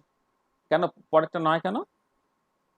কারণ স্যার রমনে তো স্যার পোলারাইজড রয়েছে, ওটা মানে আচ্ছা, একটা হ্যাঁ, সিমেট্রিক। একদম একদম। তাহলে রামানে যেহেতু তুমি পোলারাইজ এবং ডিপোলারাইজ ভাগটা দেখতে পাচ্ছ, তার মানে কি হচ্ছে কিছু সিমেট্রিক কিছু অ্যাসিমেট্রিক আছে, কিন্তু এই পার্টিকুলার ক্ষেত্রে সেই ক্যাটাগরি তুমি ভাগ করতে পারবে না। তখন অবশ্যই স্ট্রাকচার হচ্ছে এইটা, এইটা স্ট্রাকচার নয়। ঠিক আছে, তাহলে স্ট্রাকচারটা কেমন দেখতে? তাহলে এই হচ্ছে তোমার স্ট্রাকচার, এ বি এ টাইপের স্ট্রাকচার। আচ্ছা, এবারে তাহলে এইটা যদি হয়, এই যদি স্ট্রাকচার হয়, তাহলে এর ক্ষেত্রে total vibrational degrees of freedom কটা? 3টে, কারণ মলিকুলটা নন লিনিয়ার হয়ে গেছে।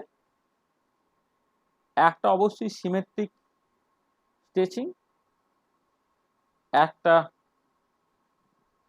অ্যাসিমেট্রিক স্ট্রেচিং, আর একটা হচ্ছে তোমার সিমেট্রিক বেন্ডিং। এটা কোনো ডিজেনারেসির কোনো গল্প নেই। এবার কোনটা কি বলো?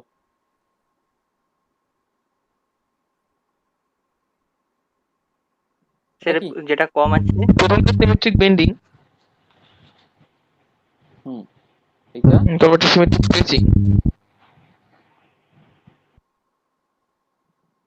এইটা অ্যাসিমেট্রিক স্ট্রেচিং, তাই তো? আচ্ছা, তুমি এইখান থেকে বুঝতে পারছো, দেখো প্রথম দুটো পোলারাইজ, মানে প্রথম দুটো সিমেট্রিক, পরেরটা হচ্ছে তোমার ডিপোলারাইজ, তারপর ফ্রিকোয়েন্সিটা তুমি দেখছো আর কি। ঠিক আছে, আজ এবারে যখন নাম্বারিং করবে, এটা নিউ বার 1 হবে, এটা নিউ বার 2 হবে, এটা নিউ বার 3 হবে।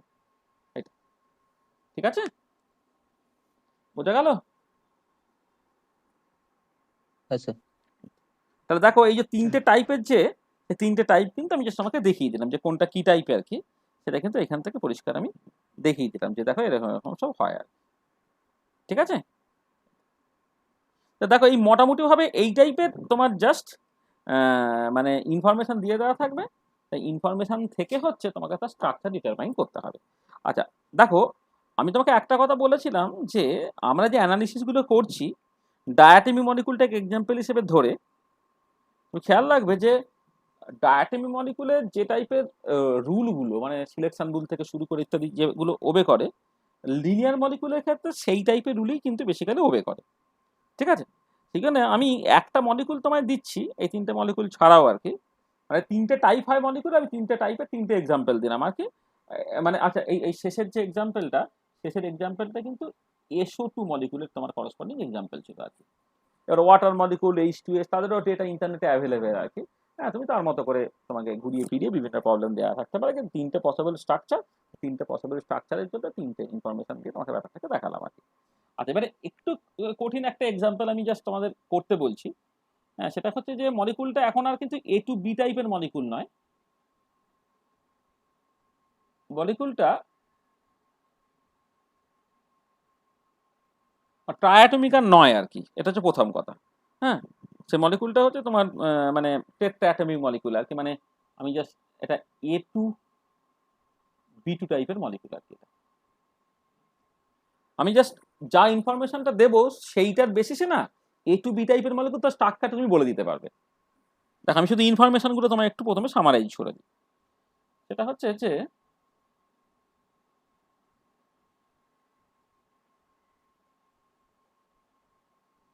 Wave number in centimetre inverse, তারপরে তোমার IR অ্যাক্টিভিটি, তারপরে হচ্ছে তোমার রামান অ্যাক্টিভিটি।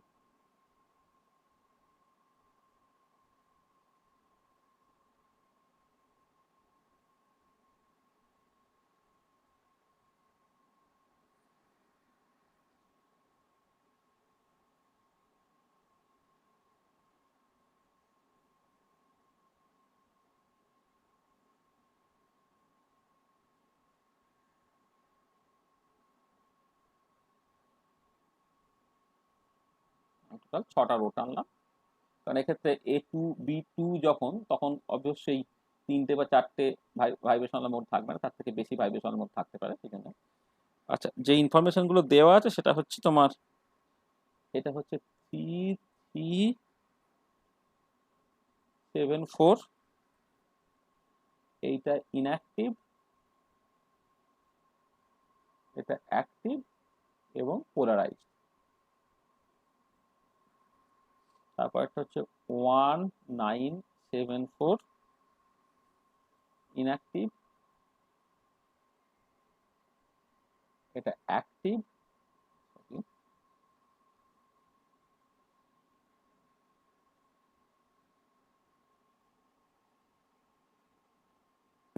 Active polarised. তারপর হচ্ছে 3287 অ্যাক্টিভ PR ইনঅ্যাক্টিভ। তারপরে 612 ইনঅ্যাক্টিভ, অ্যাক্টিভ। আর 729 অ্যাক্টিভ PQR, এটা হচ্ছে ইনঅ্যাক্টিভ। এই হচ্ছে ইনফরমেশন যেটা দেওয়া আছে, ঠিক আছে। এবার এইখান থেকে তুমি তার স্ট্রাকচার ডিটারমাইন করতে পারছো কিনা দেখো, যদি A2B টাইপের মলিকুল নয়, মানে A2B টাইপের মলিকুল নয়, A2B2 টাইপের মলিকুল, তার ক্ষেত্রে তুমি জাস্ট দেখো এই ইনফরমেশন থেকে তুমি তার স্ট্রাকচার ডিটারমাইন করতে পারছো কি পারছো না, বলো। এটা সেন্ট্রোসিমেট্রিক মলিকুল হয়। একদম, তার মানে মিউচুয়াল এক্সক্লুশন প্রিন্সিপালটা কিন্তু আছে, তাই তো। হ্যাঁ স্যার।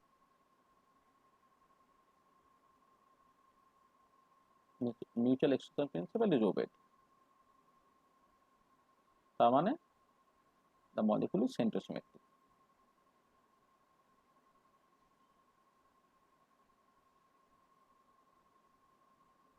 তাহলে এ টু বি টাইপের মলিকুল যদি সেন্ট্রোসিমেট্রিক হয় তাহলে স্ট্রাকচার কেমন হবে?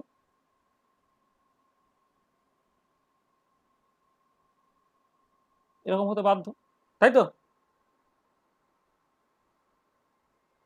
মানে এইটা মানে এখানে হ্যাঁ এ স্যার। আর বি তো আরবিট্রারি, তুমি বি এ এ বিও বলতে পারতে, একই মানে এ বি বি এ বা বি এ এ বি, এটার মধ্যে কোনো তফাৎ নেই, ঠিক আছে? তাহলে এইটা হচ্ছে তোমার স্ট্রাকচার, ঠিক আছে? আচ্ছা, এবারে তোমার এই 4 অ্যাটমিক লিনিয়ার মলিকুল, তাহলে a total vibrational degrees of freedom কি বলো? ভাইব্রেশনাল ডিগ্রিজ অফ ফ্রিডম কটা হবে? 3 4 12টা, 12টা থেকে বাদ গেল 5টা, তার মানে 7টা, ঠিক আছে? 7টা, বোঝা গেল? আচ্ছা, 7টার মধ্যে 3টে তোমার স্ট্রেচিং মোড, আর তোমার বেন্ডিং মোডগুলো ডিজেনারেট, তার মানে সিমেট্রিক স্ট্রেচিং একটা থাকবে, আর একটা সিমেট্রিক স্ট্রেচিং থাকবে। সিমেট্রিক স্ট্রেচিং দুটো থাকে, অ্যাসিমেট্রিক স্ট্রেচিং একটা থাকবে, আর বেন্ডিং যেটা, সেই বেন্ডিংগুলো তোমার হচ্ছে তোমার মানে সিমেট্রিক না অ্যাসিমেট্রিক সেইটা নোমেনক্লেচার করা একটু তোমার অসুবিধা। মানে বেসিক্যালি যেটা হয়, একটা সিমেট্রিক বেন্ডিং হয় আর একটা অ্যাসিমেট্রিক বেন্ডিং হয়। এইটা হচ্ছে ডিজেনারেট, এটা হচ্ছে তোমার ডিজেনারেট। তাহলে এই যে তোমার 7টার মধ্যে symmetric stretching, symmetric stretching, asymmetric stretching, symmetric bending আর অ্যাসিমেট্রিক বেন্ডিং, মানে 3টে বন্ড বলে আমি 3টে স্ট্রেচিং মোড। এবারে তো তোমার করসপন্ডিং ধরো যখন তুমি স্ট্রেচিং মোডগুলো কনসিডার করছো এই পার্টিকুলার কেসে, হয়তো দেখা গেল যে এই দুটো বন্ড মানে এই দুটো বন্ড একসাথে তোমার বড় হচ্ছে, এইটা ছোট হচ্ছে, মানে এই দুটো বন্ড একসাথে বড় হচ্ছে, আবার এই বন্ডটাকে দিয়েও তুমি ভাবতে পারো আর কি। হ্যাঁ, মানে একটা হচ্ছে একটা সিচুয়েশন নিশ্চয়ই এরকম তোমার হতে পারে যে এ বি বি এ, যখন এই বন্ডটা বড় হচ্ছে তখন এই বন্ডটাও বড় হচ্ছে, এটা একটা স্ট্রেচিং। আবার হতে পারে এ বি বি এ, যেক্ষেত্রে হচ্ছে তোমার এই এই মাঝের বন্ডটা কে করে, তাহলে এই দুটো এদিকে যাচ্ছে, এই দুটো এখানে যাচ্ছে, মানে আগের দুটোর ক্ষেত্রে হচ্ছে এই দুটো বন্ড মানে অ্যাজ ইফ যেন বিবি বন্ডটা মোরাললেস তার মতো করে যা হবে হবে, মানে তোমার এই এ আর বি যেদিকে যাচ্ছে এইখানে কিন্তু এ আর বি একই দিকে যাচ্ছে, এখানে এ আর বি দুদিকে যাচ্ছে, এখানে এটা, এটাও সিমেট্রিক স্ট্রেচিং, এটাও সিমেট্রিক স্ট্রেচিং, দুটো আলাদা, ঠিক আছে? আবার নিশ্চয়ই হতে পারে যে এ বি বি এ, ধরো এমন হলো যে এই বন্ডটা বড় হচ্ছে এইটা, তখন কিন্তু এই বন্ডটা তোমার ছোট হচ্ছে, এটা অ্যাসিমেট্রিক স্ট্রেচিং হতে পারে। তাহলে এটা সিমেট্রিক স্ট্রেচিং, এটাও সিমেট্রিক স্ট্রেচিং, এটা অ্যাসিমেট্রিক স্ট্রেচিং এইটা।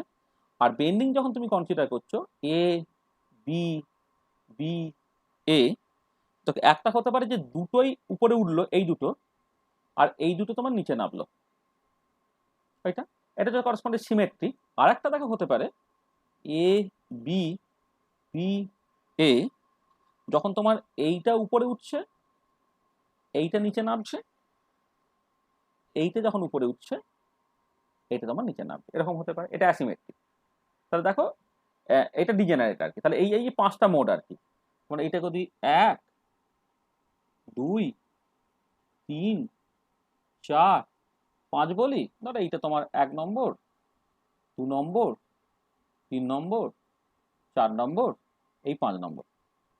এবারে তোমাকে আমি লেবেল করতে বলছি, কোনটা কি আমি লেবেল করতে বলছি। আচ্ছা, আমি একটা মানে বলেও দিচ্ছি যে এই যে এক্সাম্পলটা দেওয়া হয়েছে না, সেটা অ্যাসিডিনের এক্সাম্পল,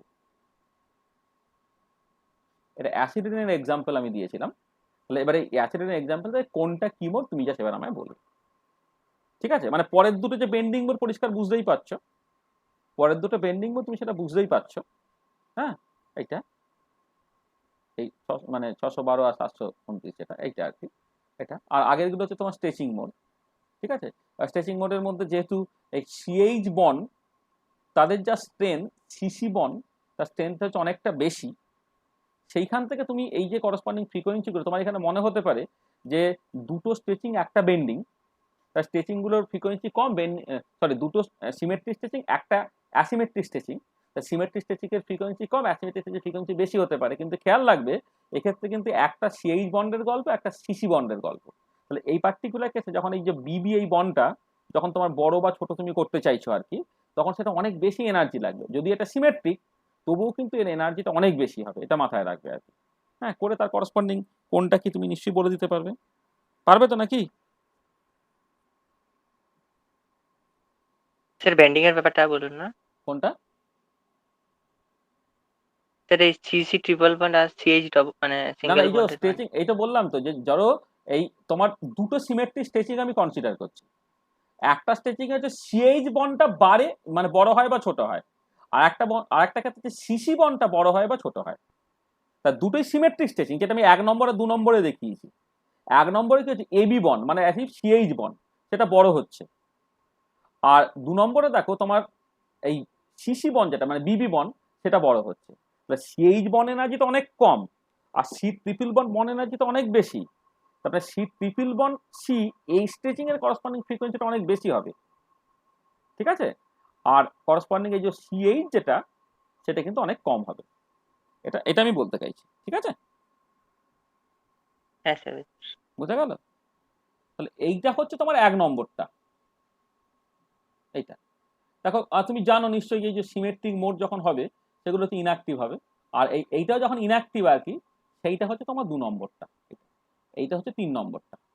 এবং এই দুটোর মধ্যে তুমি খেয়াল করে দেখো, এই যে যখন তোমার ওই যে সিমেট্রিকের ক্ষেত্রে হচ্ছে তোমার ইয়ে হয় না, তোমার যেটা করে ডাইপোল মোমেন্টে কোথায় চেঞ্জ হচ্ছে কোথায় হচ্ছে না। দেখো এই পার্টিকুলার কেসটায় এই দুজনই ছোট হচ্ছে, উপরে হচ্ছে এইটা ডাইপোল মোমেন্টে চেঞ্জ হচ্ছে, তাহলে এটা অ্যাক্টিভ। তার মানে এটা হচ্ছে 4 নম্বর কেসটা, এটা হচ্ছে 5 নম্বর কেস।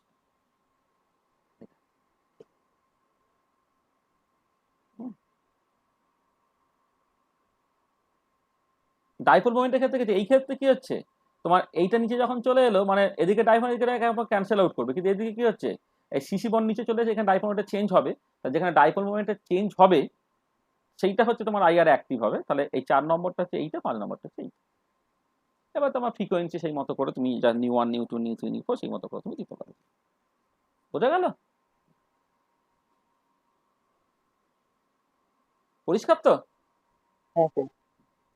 তাহলে এইভাবে আর কি, মানে এইভাবে তোমাকে যদি দেখো, আমরা মোটামুটি ভাবে জাস্ট মানে আইআর স্পেকট্রোস্কোপি মানে vibrational spectroscopy, rotational vibrational spectroscopy তার ইনফরমেশন এখানে লেগেছে, আর রামান স্পেকট্রোস্কোপিতে ইনফরমেশন লেগেছেই।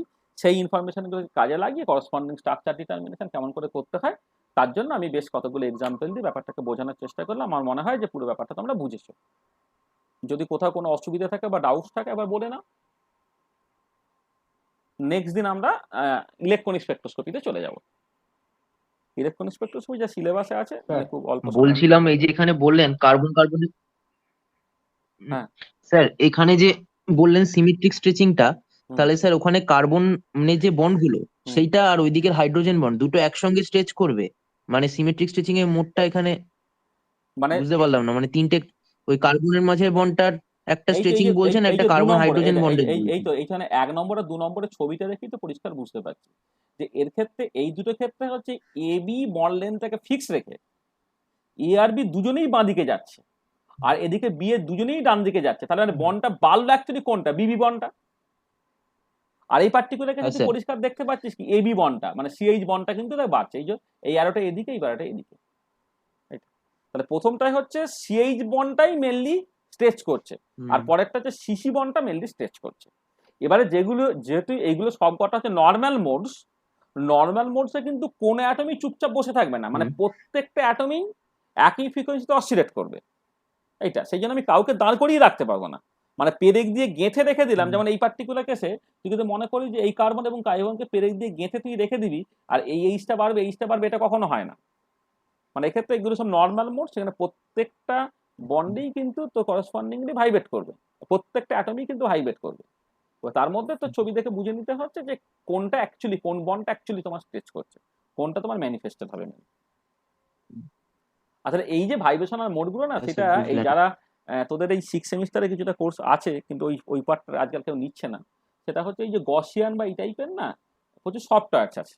হ্যাঁ, এই গসিয়ান সফটওয়্যারস বা আরো অনেক ভিজুয়ালাইজেশন সফটওয়্যারস আছে আর কি, গস ভিউ, গসিয়ান, অ্যাভোগাড্রো ইত্যাদি। সেক্ষেত্রে এই কোনো একটা পার্টিকুলার মলিকুল অপটিমাইজ করে এবার তার ভাইব্রেশনাল মোডস তার ভিডিও দেখা যায়। সেখানে না এই প্রত্যেকটা মোড এত সুন্দর দেখতে পাওয়া যায় চিন্তা করতে পারবেন।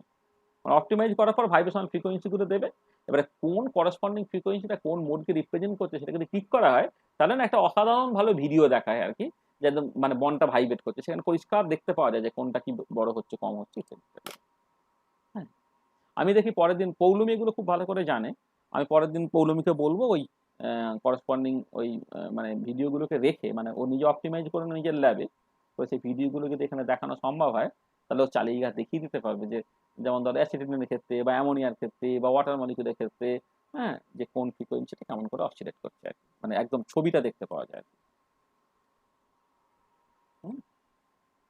আচ্ছা,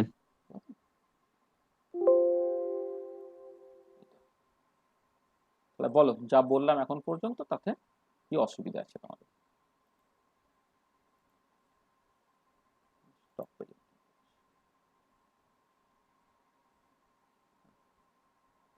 বলো কি বুঝলে না বলে না।